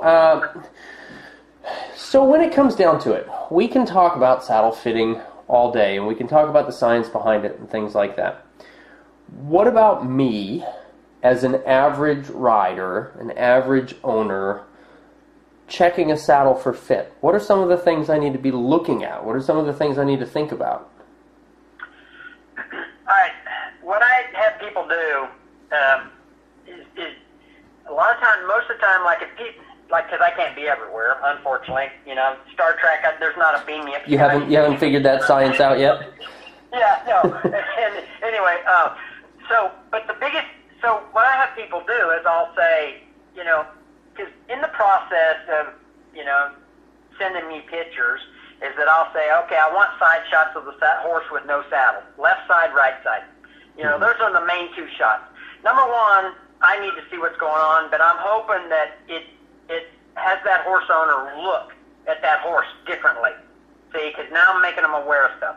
Then I tell them, all right, put the saddle on without a pad and snug it down with a girth. Don't sit them on their back without a girth, because that doesn't work. All right, so snug it down. It doesn't work, and that's because of the pull of the girth itself? Exactly. Okay. Yeah, because it's just kind of sitting there. So it's kind of like, you try on a pair of shoes, but you don't lace them up. Okay. Yep, you gotta go, oh, yeah, that's not bad. Okay, then run in them. Oh, oh, they're Sure. not on my foot anymore. So, Right. or lace them up. And so then I had to tell them to snug it with the girth, step back, and take those same pictures, take those side shots again. And in the picture, you're going to see whether that saddle's pulled down in the front, kind of what it's doing, where it's sitting. And so I'll have people check that. And then so if I'm telling people about saddle fit and to try to feel, because there again, Patrick, we're trying to teach feel, because it's kind of like, okay, when I half halt, how much of that half halt, how much do I do this, how much, so it's the same thing in saddle feel. So when I'm standing there, I'll go, okay, like in the front, because I'm always looking at the front more than I ever am the back, I mean, I'm just going to, so I'll say, okay, the idea is to give people an idea of what's too tight or not too tight, is that if I put my hand between that horse and the front of that saddle, the front of that point of that tree, I need to be able to get my hand in there. Is it tight with my hand in there? Yes, it is. It's snugger. But if I cannot get my hand in there, that's too tight. So if I have to really push, or start at the top, say start at the top of your gullet and start running your hand down that front end and get a feel, and so I'll go, okay, are you too tight at the top right there? Oh yeah, and then as you come down it loosens up? Yeah, okay, well the tree's too wide, Well, how do you figure that? Okay, well, all right, so there again, because we don't have video here and we can't show live pictures, so if you just say on an English saddle, if you flipped it over and you saw the panel, the front of that saddle, and you see how much of that panel is, and you got to understand where the end of the point of the tree stops, and that's the other thing, and that gets into a whole other subject. Anyway, so, but your weight, you have just so much weight distribution. So think about where the top edge of your panel is, up in that gullet, come down just a little bit, and sometimes if you lift the flap of your saddle up, you'll see the point pocket that point is put in, that it's sitting in. Some yes. saddles you can, some saddles you can't. Mm-hmm. Okay? So, I want all of that panel to work. So, basically, I want that wide-bottomed running shoe, I want all of that on the surface of the ground. I don't want to feel like I'm running in a pair of high heels. So, sure. and so basically the tree that's too wide, you're only going to catch the top edge of your panel. You're not going to catch the rest of your panel. Gotcha. Just the top edge of it, all right? So if you get your hand in there, when it's girthed down, it doesn't have to be like tight. It has to be snug. Mm-hmm. And get your hand in there. This is without a pad, because it takes, number one, it takes less to pick up the front of a saddle than it does the back of a saddle. So just by adding 2 pads to a saddle, always picks the front up more because of how the horse is built and how things work. So without the pad, if I run my hand in there and I'm like, oh man, I'm way tight here, and then as I run my hand down, it gets really loose, then you kind of go, oh, I want a consistent feel of my weight distribution. Past the point of the tree, it just hangs. That's not weight distribution at all. It just hangs there. So it gives you an idea of feel, and then come up underneath underneath your flap and your sweat flap along your horse's back, and run your hand across underneath there. And does it feel like your hand could just like go all the way over the top of your horse's back, or does it stop at the edge of your fingers? So it'll kind of give you a little bit of a feel, and if I put this saddle on and I push the front of this saddle down at the pommel, just with my hand, does the back of that saddle pop up? And anytime a back of a saddle pops up, it's too wide in front. Okay, so sure. So, now, I have to clarify something on that, because there again, because I'm always saying, when you're riding your horse in the rising trot and the back of that saddle's coming up, there's a difference, and there again, had a video, we had a way to show that. So some horses kind of come through, or some horses kind of just come a little more leg movers and not back movers, but just hit the ground a little straighter. They're going to bounce a saddle in the back. Yes. So, you know, and especially if you don't have your horse put together and you don't have him supple and giving in the rib cage to where that back starts to swing, that saddle's going to bounce. All right? Fit or not fitted, it's going to bounce.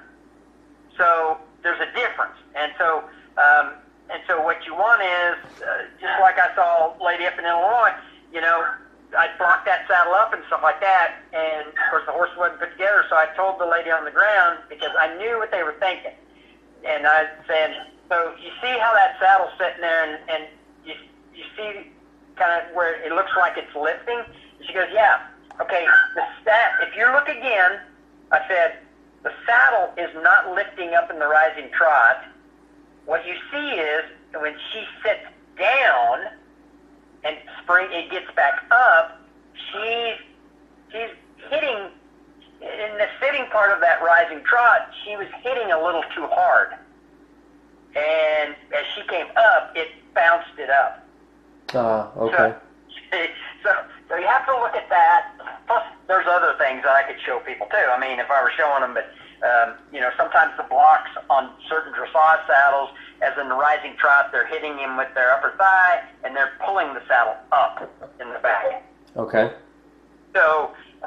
But the main thing is the feel. So yeah, so just what they can do is put the saddle on their horse, snug it down with a girth, no pad, and start running your hands and start feeling it. And run your hand down through the pommel and feel both sides of the wither, you know, through there. And can I open my fingers? There's degrees. So it's going to get a little tricky. And some people, we're trying to teach a feel. But, right. People just need to get in there and just kind of experiment with things and just look at stuff. Or watch somebody ride your horse. Yeah. And look at how that, and take a look at things, you know. And that is challenging because so many riders are used to sitting there feeling it, but not seeing it, like you said. Right. Exactly. Yeah. And so the idea would be to make riders more aware of their own saddle fit instead of, and that's one of the things I would try to teach. And when I'm fitting saddles, my thing is teaching. I have no secrets in this business. I don't have, because my job is to do the best job I can to take care of that horse's back.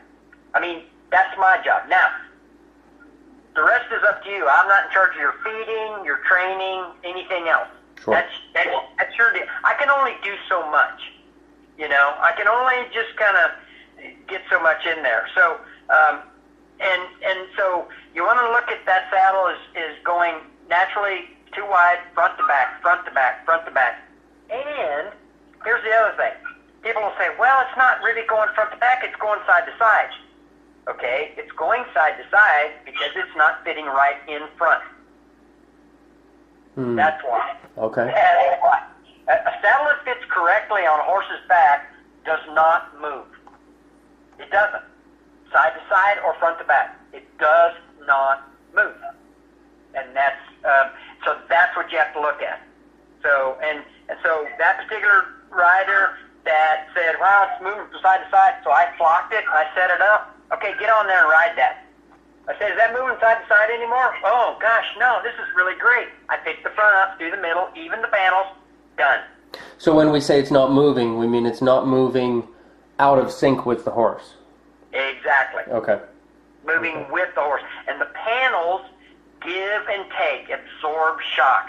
And the tree flexes and gives the way it needs. And so you have to be careful of, and that's English. Now, Western, because English saddles were designed not to use a pad.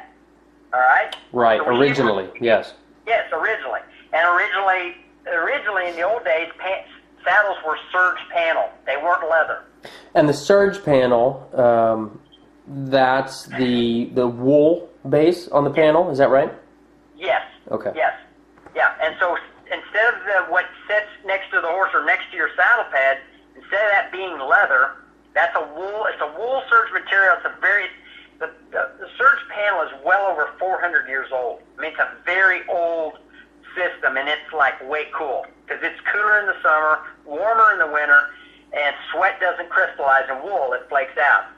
You know, so it stays nicer, and so you have that. Now, in a Western saddle, we have rawhide covered trees. Well, some guys use fiberglass, but rawhide covered trees. Then you have your leather skirts, and you have sheepskin stitched to that. So it's usually like what they call a three-quarter bark wool, and so it has a give to it. Okay, so Western saddles were not designed to ride without a pad. You always have to use a pad or a blanket system under a Western saddle. Gotcha. So now, for me, I'm back to my felt pad, my wool felt pad. Mm-hmm. And then so my give and take, my shock absorber is that felt pad. That's my shock absorber. So that becomes your surge panel. Exactly. Okay. Yes. And so, and I'll tell you this too, when we talk about this, whether it's a Western saddle, the Western pad, or an English saddles, all English saddles settle faster in front than they do in the back. Because there's more going on in front than there is in back. Sure, now, with the movement of the shoulders and the potential elevation of the thoracic sling and all of that. Right, Okay. yeah. So, now, yes, naturally we want back movers and not leg movers. Mm-hmm. And so, yes, does the back move? Does the back move and back? Yes, it does from side to side. But because of the balance of stuff, it's always, and how a horse's conformation is, it's always going to settle faster in the front. In a Western saddle, the Western pad is always going to crush faster in front. Yes. So for the same reason. Exactly. Yes. Yep. And there again, Western saddle fitted correctly, more weight distribution from front to back. All right, so more weight distribution and stuff like that, than an English saddle. Okay. So, and so that's what you got to look at as well on the fit of stuff. And so there again, pads. Like if you're out there, you're riding a lot, that wool felt pad that you spent almost $200 on, probably in about 2 years is probably done. Yeah, and depending on how much you use it. Sure. Exactly. Yes. Yep. And to prove that point, I turned their pads around and put the back of the pad to the front and saddle the horse again and go sit in that. And they'll go, oh. Gotcha. Gotcha. Yeah. Very interesting. I know whenever I was riding a lot of horses with doing a lot of the colt starting and things like that, and riding 10 and 12 horses a day or more, I was going through a lot of pads every year. Yes. For sure. Exactly. For sure. Yep. Cool. Okay, so in general, if my saddle doesn't fit properly for my horse, I think it's a whole different idea if we're talking about fit for the rider. We're going to talk about fit for the horse. If my saddle doesn't fit properly for my horse, what are some of the more commonly seen issues that we're going to have come up?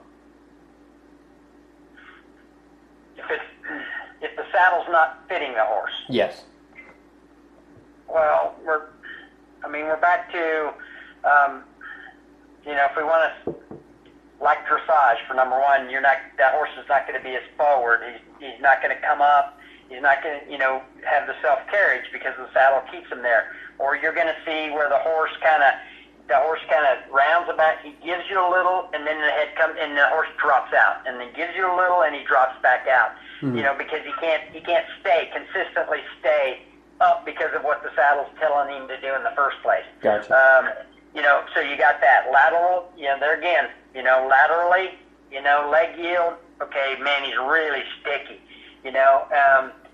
You've got you've got that going on. Or, he's not been in his rib cage, or because he's not really getting his front feet out there, he's not really reaching his full potential in his stride, then you got clipping of the hind leg, or the hind leg can't come through because the front leg's in the way. Gotcha. Okay. So you definitely, you have, that stuff going on, is the biggest problem. And then it's only a few horses that really get, most horses just don't get that violent about stuff. I mean, some get to be a little bit more knot-headedy and stuff, and so... well, we're breeding them to be a lot more compliant these days. Yeah, right, oh, yeah. Thank goodness. Yeah, but, so you just, the horse is not moving the way we're wanting him to move. It's sticky. It's just sticky. Like you've got no power steering fluid left in your power steering in your car, and you have to really kind of, it's just not going the way you want it to go. So, the horses are always, they just tell you. And the other thing too, if you pull a saddle off a horse, you'll just start to see some atrophy in the muscling, and how they, horses, what's interesting, they kind of, a horse, I'll tell you, saddles aren't fitting. A horse just doesn't have a soft look. Not only do they not have a soft feel, but they don't have a soft look. They have a tightness in their muscle. And then you're constantly having to do, muscle work, and you're constantly having to do chiropractic, and then, of course, mainly they're going to be sore at the base of the withers all the time. They're just going to be sore there, and their energy level is just not going to come through. And once you have a saddle that's fitted, I think what's really cool, because I get to see horses, I get to see them, and then come back in 2 or 3 months and see them again, So they're going to look completely different to me. But horses that are fitted correctly and are doing right have a nice, soft look about them. They have it's kind of like they take a breath and they just go, okay. And they just kind of relax, and the muscle, their whole tone is just a softness about the way they look, which is really cool. So they just look more comfortable, which makes perfect sense. Right. Well, yeah, exactly. Another challenge I think I see quite frequently, and I know it's one that you and I actually worked with when you came to visit at that clinic I was teaching, is the throughness in the back, and then the one that was great was the consistency in the contact. As they could move through the back and really be consistent through the, like we say, the back movement versus the leg movement, and everything striding through right. If they can come through behind, generally the contact is much more consistent. Right. Well, what's cool? I'll tell you, Patrick. So when you were, and we should have done more video is what we should have done. Yes. We just really missed a great opportunity on that. But for me to see you actually work for the first time, and you're standing with that particular horse that day, and you're kind of doing that, with the bit. Now, I could already see her leading the horse down that saddle was a bad fit. But there again, as you know, I didn't say a word until I was asked. Right. So I don't do that. But anyway, what I watched is that you took the bed across the bars and you relaxed that horse. And what was so cool about that, and it should have been videoed, is that horse lifted his back. Now, nobody was on him. You were on the ground doing that. See? So, and so I just thought, oh man, I should have, kicked myself for not doing that. And so you could just really see him lift.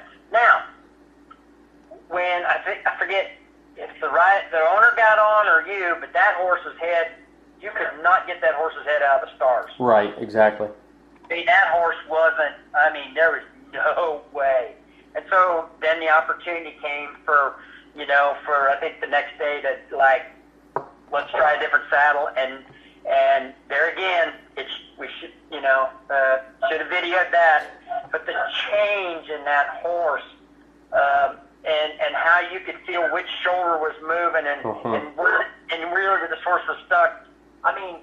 That was just way cool. Yes. And I mean, there was such a difference night and day in the 2 different days. There was just, incredible. And the fact that you let that horse just stay long and low and just not pick a hole anytime soon, just let him feel that saddle, let him feel that correct feel, and he responded so quickly and so well. It was, that was just way cool. And I still talk about that moment all the time when I talk to people about what I now know, which is very limited yet still, about saddle fit. But I talk about how, when we got that horse in the saddle that fit him much better, feeling the way he started to experiment with his own body, to feel the lifting of the back. And then I think if I remember right, I was verbalizing as it was happening how I could feel him experiment with each one of his legs, moving a little bit differently. And, it's to me, it's a selling point for making sure that the saddles are fitted constantly. But, feeling that horse in one session with proper saddle fit basically make a 6 to 8 month training jump, right, in improvement of movement and comfort, relaxation, and what seemed to be understanding just within that one fitting of having a saddle that he was able to properly move within. Right. And what was great to see was, and it was great that you were gone in first, is I'll tell you what was really, really cool, and there again we kick ourselves, is to see him reestablish his balance. Yes. He tried to figure out where his balance was, because he had been so restricted and so and the horse had a heart of gold, and he tried really hard, and then that saddle fit was just like that other one, previous one, was just so bad, and he did the best he could in spite, and he just, but to see this horse try to figure out his new balance, and then the great thing was that you allowed him to figure that out, and not just like, okay, let's go to work. You gave him lots of time to kind of figure out, and it was like where the left front was, and then you could see the right front, and then you could see the hind left, and I mean, oh my gosh, and you could see this horse instantly go from a leg moving horse to a back moving horse. Yes. And the fact that you could feel that, I mean, that was just like, that's one of them moments, you just go, angels are singing and stuff's coming, Absolutely. Absolutely. And so that was, that was just like wake. And, there'll be plenty of opportunities for that kind of stuff to happen again, to where we can actually stick a video camera on that. Yes. And really be able to, people need to see that. And I think they would understand the saddle fit, because there again, you just let that horse figure it out. See?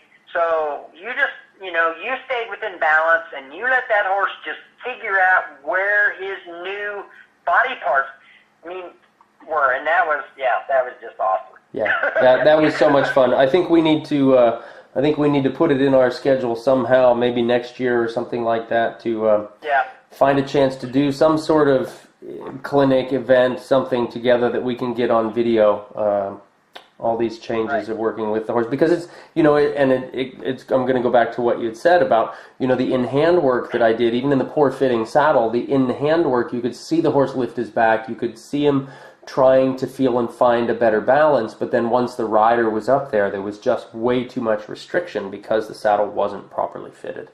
So the horse knew where it was possible for his body to go, but he wasn't able to get there because the saddle was too restrictive. Yeah.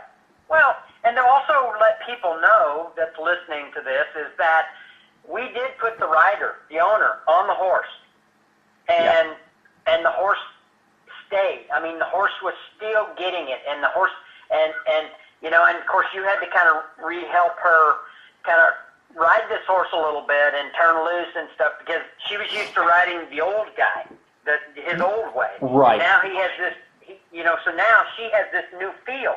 See, so now there's this new feel, and she's kind of like, whoa, wow. And, so then you were allowed to help him. And, what was cool about that is that, people could go, well, you had a professional on, and naturally he's going to do this.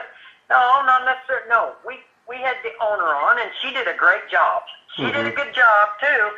And, so that whole picture was just incredible. Yes. So, yes.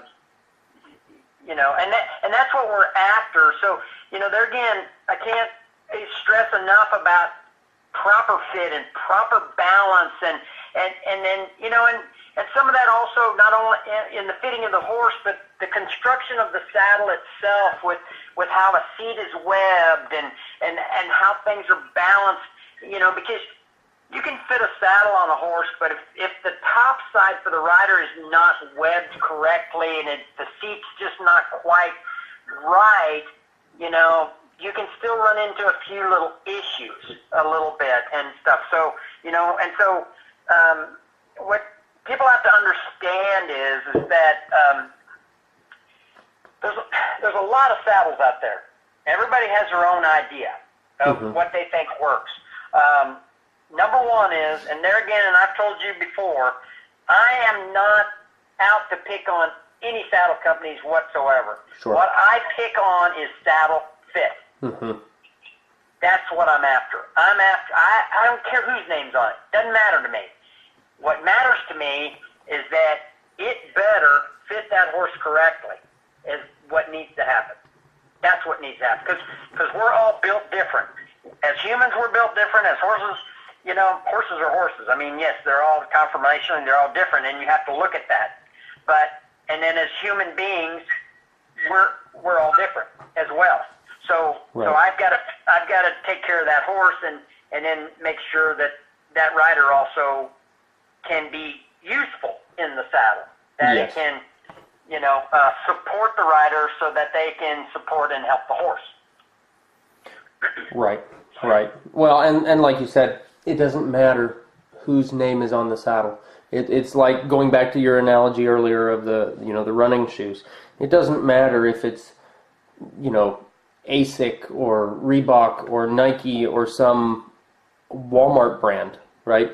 If it doesn't fit you, it doesn't fit you. It doesn't matter the name. And if it fits you, it fits you. It doesn't matter the name. Right. Yeah. Right. Awesome. Yep.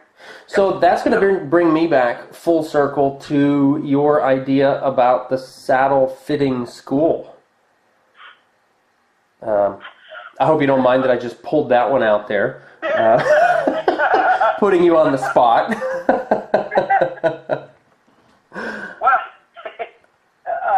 Well, for me, unfortunately, we get older.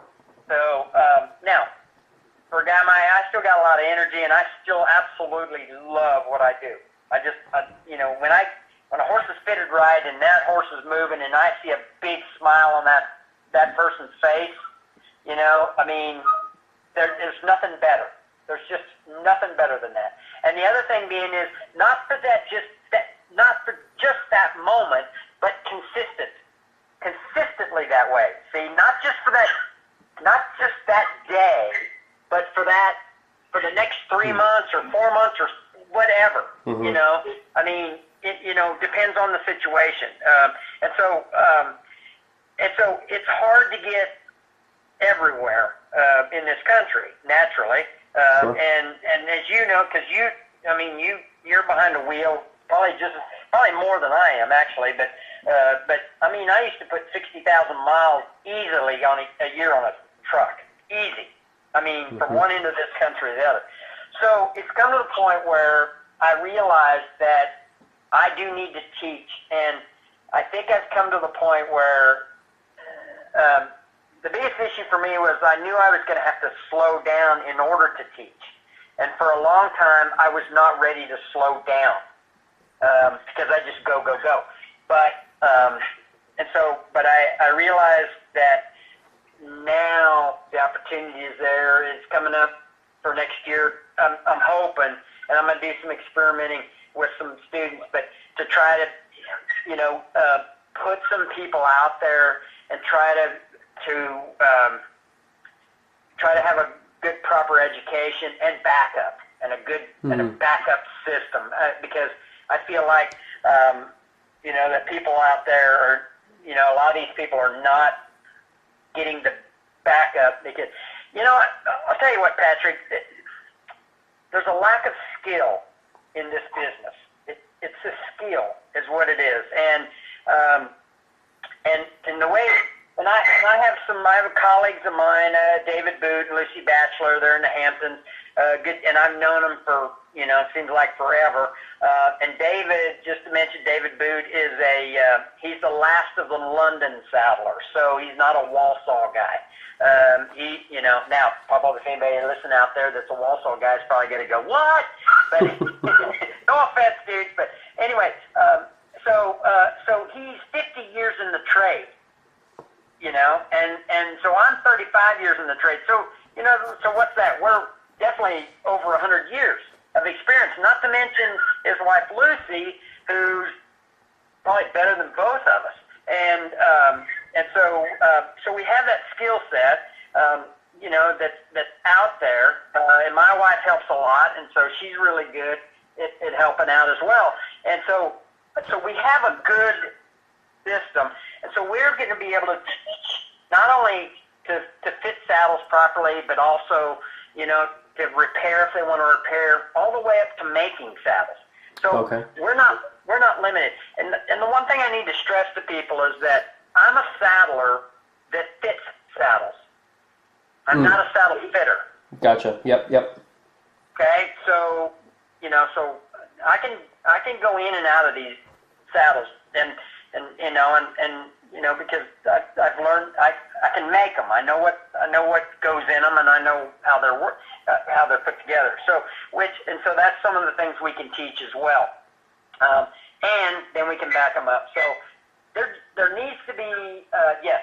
So people that hopefully have the passion I have for that those are the kind of people that come along that want to learn, and it's hard work. I'm telling you, Patrick, there's nothing easy about this. Right. I mean, I can sit and flock a saddle, and people and kind of like, wow, that's but it's still hard work. It's still hard work. It's like watching a plumber or electrician come over and they fix this pipe and it took them no time at all, and you're thinking, wow, that was easy. But then they went to school. Yeah. They've learned, they've apprenticed to do that. And so we want to have apprentices, do an apprentice program and do a training and try to keep the skill of saddle fitting and being a saddler alive. And so that the idea is that people enjoy their horses, and we have horses that are not hurting, and we have, riders, that are having more fun with their horses. We're not going to be able to solve it all. No, we're not. I mean, but you have people out there that can do the work and be, because people are calling me all the time, and I just can't be everywhere. Right, sure. And so that's hopefully what we can do, and get some people taught. And of course, there again, I've stayed away from it for a long time just because, I don't mind putting out my own fires. I just don't want to have to be putting out other people's fires. Yes, I totally get that. Yes. That's so true. That's so true. Yeah. Well, I think the school sounds like a fantastic idea, and I've said it to you before, and now I'm going to just make the announcement public.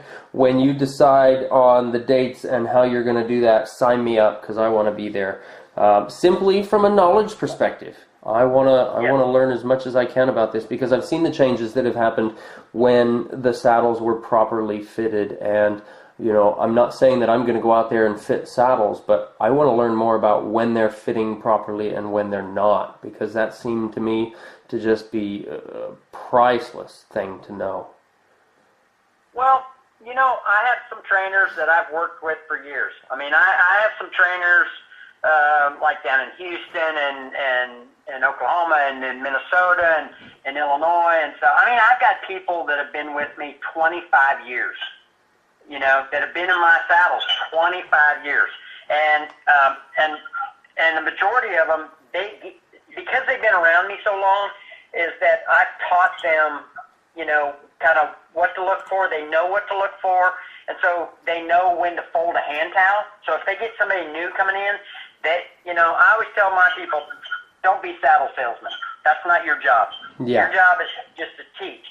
But what I've taught them is to, like, some of them will have some hand towels handy or a certain pad handy. And if somebody new comes in, they'll take a lesson, and they notice right away how that saddle's not fitting correctly. They won't necessarily. They might go, let me just do. I'm seeing something here, so let me just fold this down. Let me just do that, and then because they've picked that saddle up in the front and balanced it, and then this horse goes really well, and these people have a tremendous lesson. It just made that trainer look like a rock star. Right. I mean, really, because. Now they're kind of like, oh, wow, and then they'll go, okay, you need to call Mike and, and da-da-da-da-da, whatever, and do this. And so I really, truly believe that if trainers like yourself and clinicians like yourself, stuff like that, would take the time to do that, how much better things would get. Yeah. I mean, and I'm telling you, there's some of these people have the reason that these trainers have certain people that have been with them a long time is because that's what they did in the beginning, and they've just stuck with that trainer because they're going, well, she spotted that right off, Right. And so yeah, and I think it's great, and and I look forward to really working with you some more, and really, because I like what you're doing and stuff like that, so I think it would work out really good, and it'd just be good for everybody, and the clinics you do and the people you see would just go, wow, cool. Right. Well, and we definitely need, as we said, we keep kicking ourselves for not getting that stuff on video. We need to make sure that we do that for sure.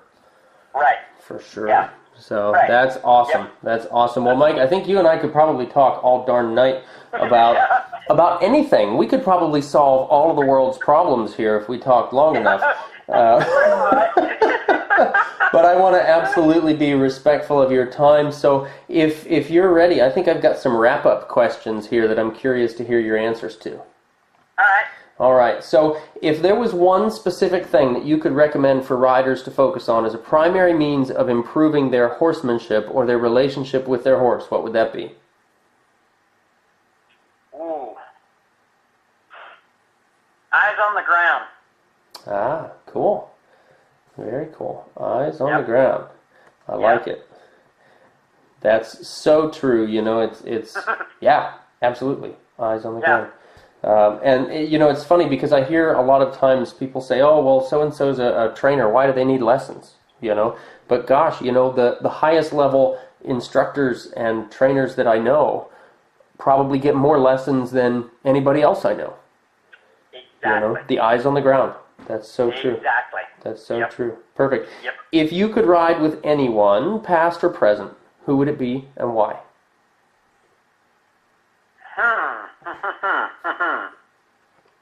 Well, I'd have to say I ride with Lori Headland, who's in Oklahoma now. I've been riding, I think, with her 6 years. She's Spanish riding school trained, very classical, probably one of the nicest people you'd ever meet. Very positive in her teaching, and definitely knows what she's doing. And she doesn't beat me up too bad. She takes care of me, actually.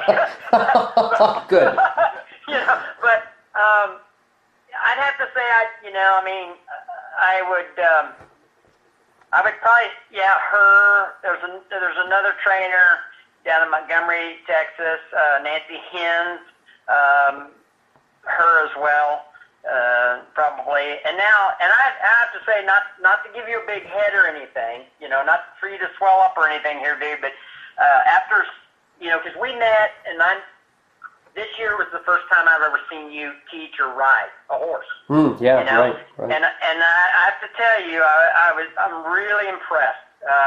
And so you would definitely be on my list, I'd have to say. Well, thank you. The check is in the mail.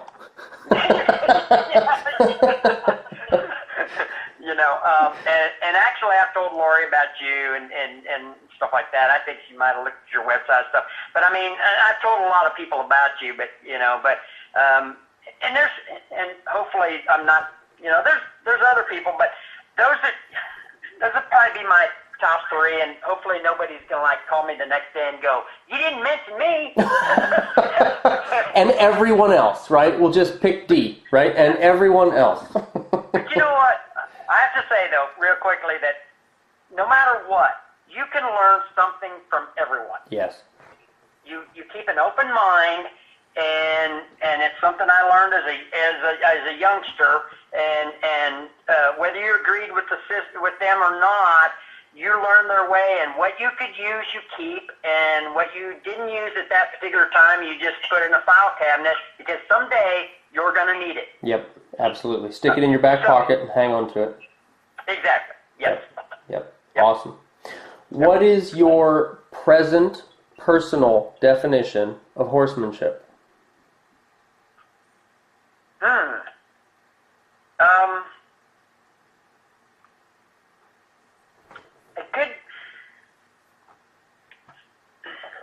A good understanding of the horse you're on, really connecting with your horse,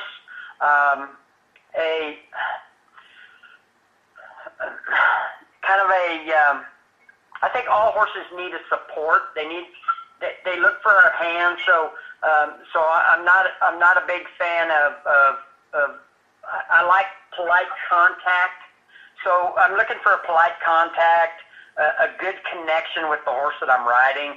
A whole balanced picture would probably be my idea of the horsemanship, and that's whether it's dressage or Western dressage or anything, any equestrian event you're doing, whatever your thing is. I think if you and your horse really connect and really kind of, that your dance partner and you are really connected there, I think that's my idea of good horsemanship. I like it. Very good. What book are you currently reading, or what was the last book that you read? That's been a long time ago. Because I'm so busy. I actually, golly, what is the title of it now? Because I have it. Probably the last book I read, Colonel von Ziegner. I don't know if you ever knew him or not. But, No. So I had met him, and Colonel von Ziegner wrote 2 books. Oh man, now that you ask me. And so the second one, the latest one, his last one, which I've had for a really long time, was probably be about as far as that goes, probably about the last book I've read. And now I'm trying to remember the title of it. Probably what I'll have to do now is I'm going to have to get it out and take a picture of it and put it on Facebook. So everybody knows what it is. There you go. But it's almost like a beginning. It's a book about beginner horses, and Colonel von Ziegner wrote the Pre-St. James test that was used in modern 3-day eventing, and awesome horseman. I mean, he was a great guy, and I got along with him really well, and stuff like that. And but I like his book. I like, I used some things from it. I've used a few things from it for when I've taught some clinics and stuff like that, just because I like it so much. But so I'll find the book and take a picture of it and put it on Facebook so everybody gets to see it. That's fantastic. And I'm wondering if that might be the one that you lent to me, actually. Yeah. Oh, you know what?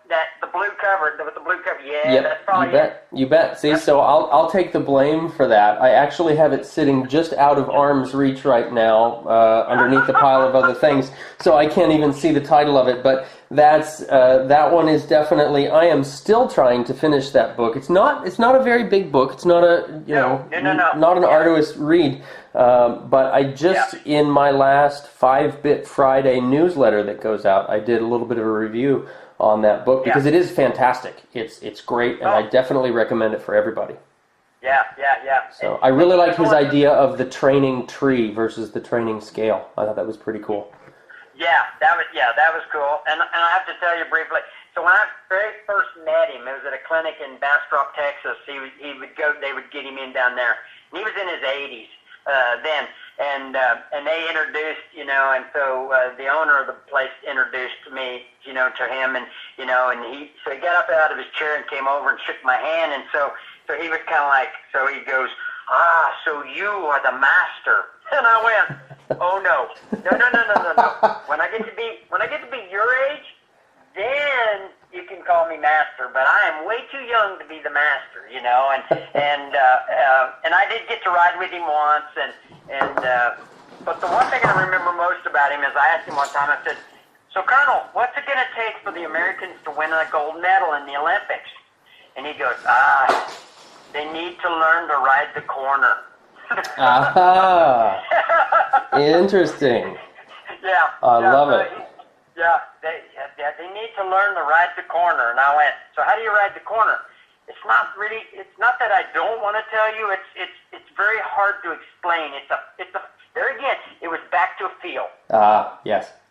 It was back to a feel. And so I tell people that every now and then, And so a lot of times, so when I'm riding, I try to ride the corner. That's awesome. That's awesome. I did. I just reached out and found the book. That was The Elements of Dressage, a guide for training the young horse by Kurt Albrecht von Ziegner. Flash that up on the screen for any of our viewers to see that. Absolutely a fantastic book. Not a huge read, not very thick, but a lot of great information packed into that one. So awesome. And you can use it for any age horse. Any age. Any age and any discipline, too. Exactly. Yes. Exactly. Yes. Yep. So. Awesome. Okay, so I'm going to steal a question from another podcaster, Tim Ferriss. If you had a giant billboard to print any message you wanted on for the whole world to see, what would that message be? Wow. What kind of followers do you have, man? Wow. Is it horse related or anything? Oh, it can be anything. It can be anything. Oh man, what would? Oh, I was secretly hoping whenever I asked you what the last book was that you read, I was kind of hoping that you weren't going to tell me something like 50 Shades of Grey or something like that. No. Yeah, C-Spot Run.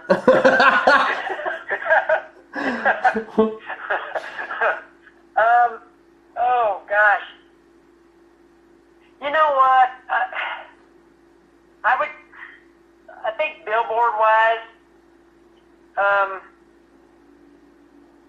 it's a hard thing. It would be great, and if there was, it probably is said a lot, and it's kind of overdone, but it would be good if people really got along, and I understand this world's it's a difficult world, and there's a lot going on, no doubt. But it would be, to have to be nice to one another, to be polite, to be nice to your horse, to kind of understand, kind of what's going on, with your horse as well. But just to be, just try to be polite to people and understand that, this billboard's getting kind of big. Very tiny print. Yeah, really tiny print. So then they can't read it, and so then they're kind of like, what'd that say?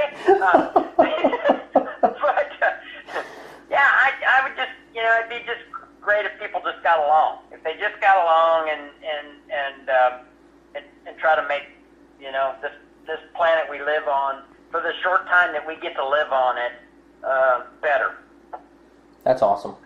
I think that's great. Okay, so one last one here to put you on the spot. So when I do these broadcasts, when I do a lot of the video broadcasts that I do, I end them typically with what we call a question of the day. And the question of the day is just, honestly, most of the time it's a random question that pops up into my head, and it may or may not even be related to the video that I've, to the topic of the video I've discussed. Right. But when I have a guest on, the guest gets to ask the question of the day, and this is one that the audience is going to answer in the comments section here. So I'm going to turn it over to you. What is the question of the day that we ask the audience? Oh, wow.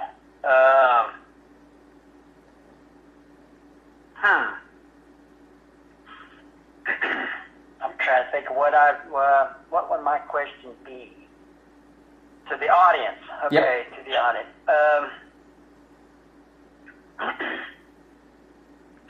Wow. I'm kind of stumped on that one. To the audience.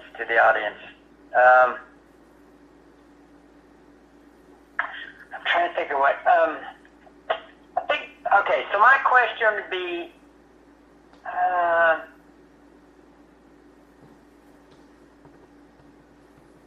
guess in your equestrian journey, as an audience, in your equestrian journey, what are the main things that you look for in either your instructor to be,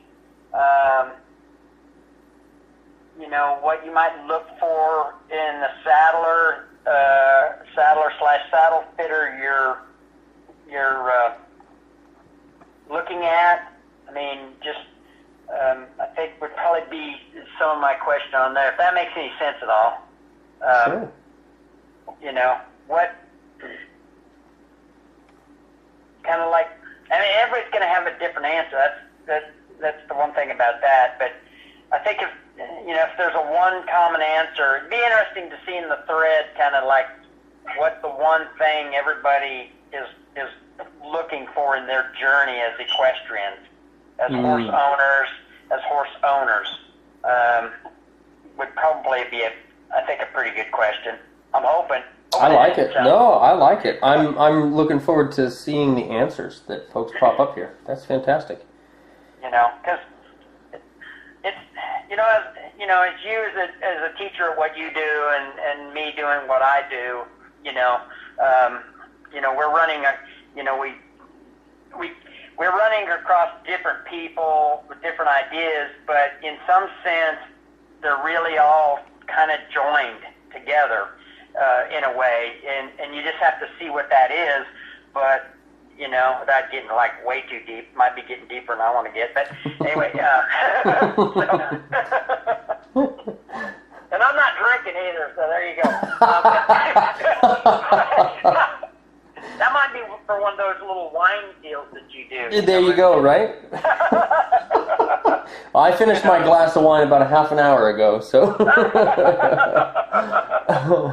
Yeah, that might be also a thing I'm going to have to think about. But yeah, I think that would be my question. I think that's great. I think that's fantastic. All right, well, Mike, thank you. Thank you so much for joining me for this. This has been a fantastic conversation. This has been just so much fun. Oh, I'll tell you, yeah, this was way cool. Just way cool. I liked it. And so maybe one of these times if we can, once you get kind of this set up to where you could do a video setup, wow, you could kind of, it could kind of really go places as well. Totally. But, I like all these you do, Patrick. Well, thank you. I think you're doing an incredible job, and I like that and stuff. And I've told people, and I'm sure you have too, but I'm going to tell your public out there, that one of Patrick's things is to kind of like have a Spanish riding style school in America, and with different trainers, basically kind of in the same threads of systems, maybe kind of things. Nothing too far out there, but I think that would just be like way cool as well. So that is something that I kind of see on the horizon. You know, it's far away. It's far away, but right. Yeah, absolutely. And I know we're going to have a saddle fitting school as part of that whole deal. You know, so lucky I know a guy. Yeah, right. Oh man. Oh gosh, that's awesome. This was great, Patrick. Thanks for asking me to do this, because this was like way cool. Absolutely. Well, I think it's taken us long enough to get it coordinated, so I'm super glad that we finally did. That we finally got this all put together, and I'm really, really looking forward to the opportunity to do live videos and things like that with you, and, you know, potentially that idea of, you know, some sort of clinic or event where we do the horsemanship, the dressage, and the saddle fitting, because I think that's going to just rock the world. Yeah, exactly. Yeah, okay. Yeah. To keep the education going. You know, the riding and the saddling as well. All of that, I think. So everybody enjoys their horses a lot more, and you know, taking really good care of them and stuff. So absolutely. I think that's good. Yeah. Absolutely. Awesome. Yep. All right. Well, I'm going to close this out. If I could have you hang on for just a minute, I will be right back with you there, Mike. Okay. Gang, I want to thank you so much for tuning in to episode number 34 of Talking About Horses. I really appreciate you giving Mike Corcoran and I your ear for this time. Please remember that if you've missed any of it, you can access the full broadcast through Facebook, YouTube, from iTunes, or by streaming directly from my website by accessing the Talking About Horses page from the Education drop-down menu. Through whatever platform you're listening, please be sure to give us a rating, a comment, a review, and a share or two with your friends. Your word of mouth and support is the fuel for this fire. Thanks so much, gang. Hey there, gang. Patrick King here. Every other week, I send out an exclusive email newsletter to help riders reach their goals with their horses. These 5-Bit Friday emails include evaluations of exercises and movements for your horse, rider psychology tips, my personal reviews of books or videos, important thoughts on equitation, anatomy insights, quotes to ponder, lots more. 5-Bit Friday is only available if you subscribe to our email list. If you're interested in receiving these exclusive emails, register today by visiting my website at pkhorsemanship.com/newsletter.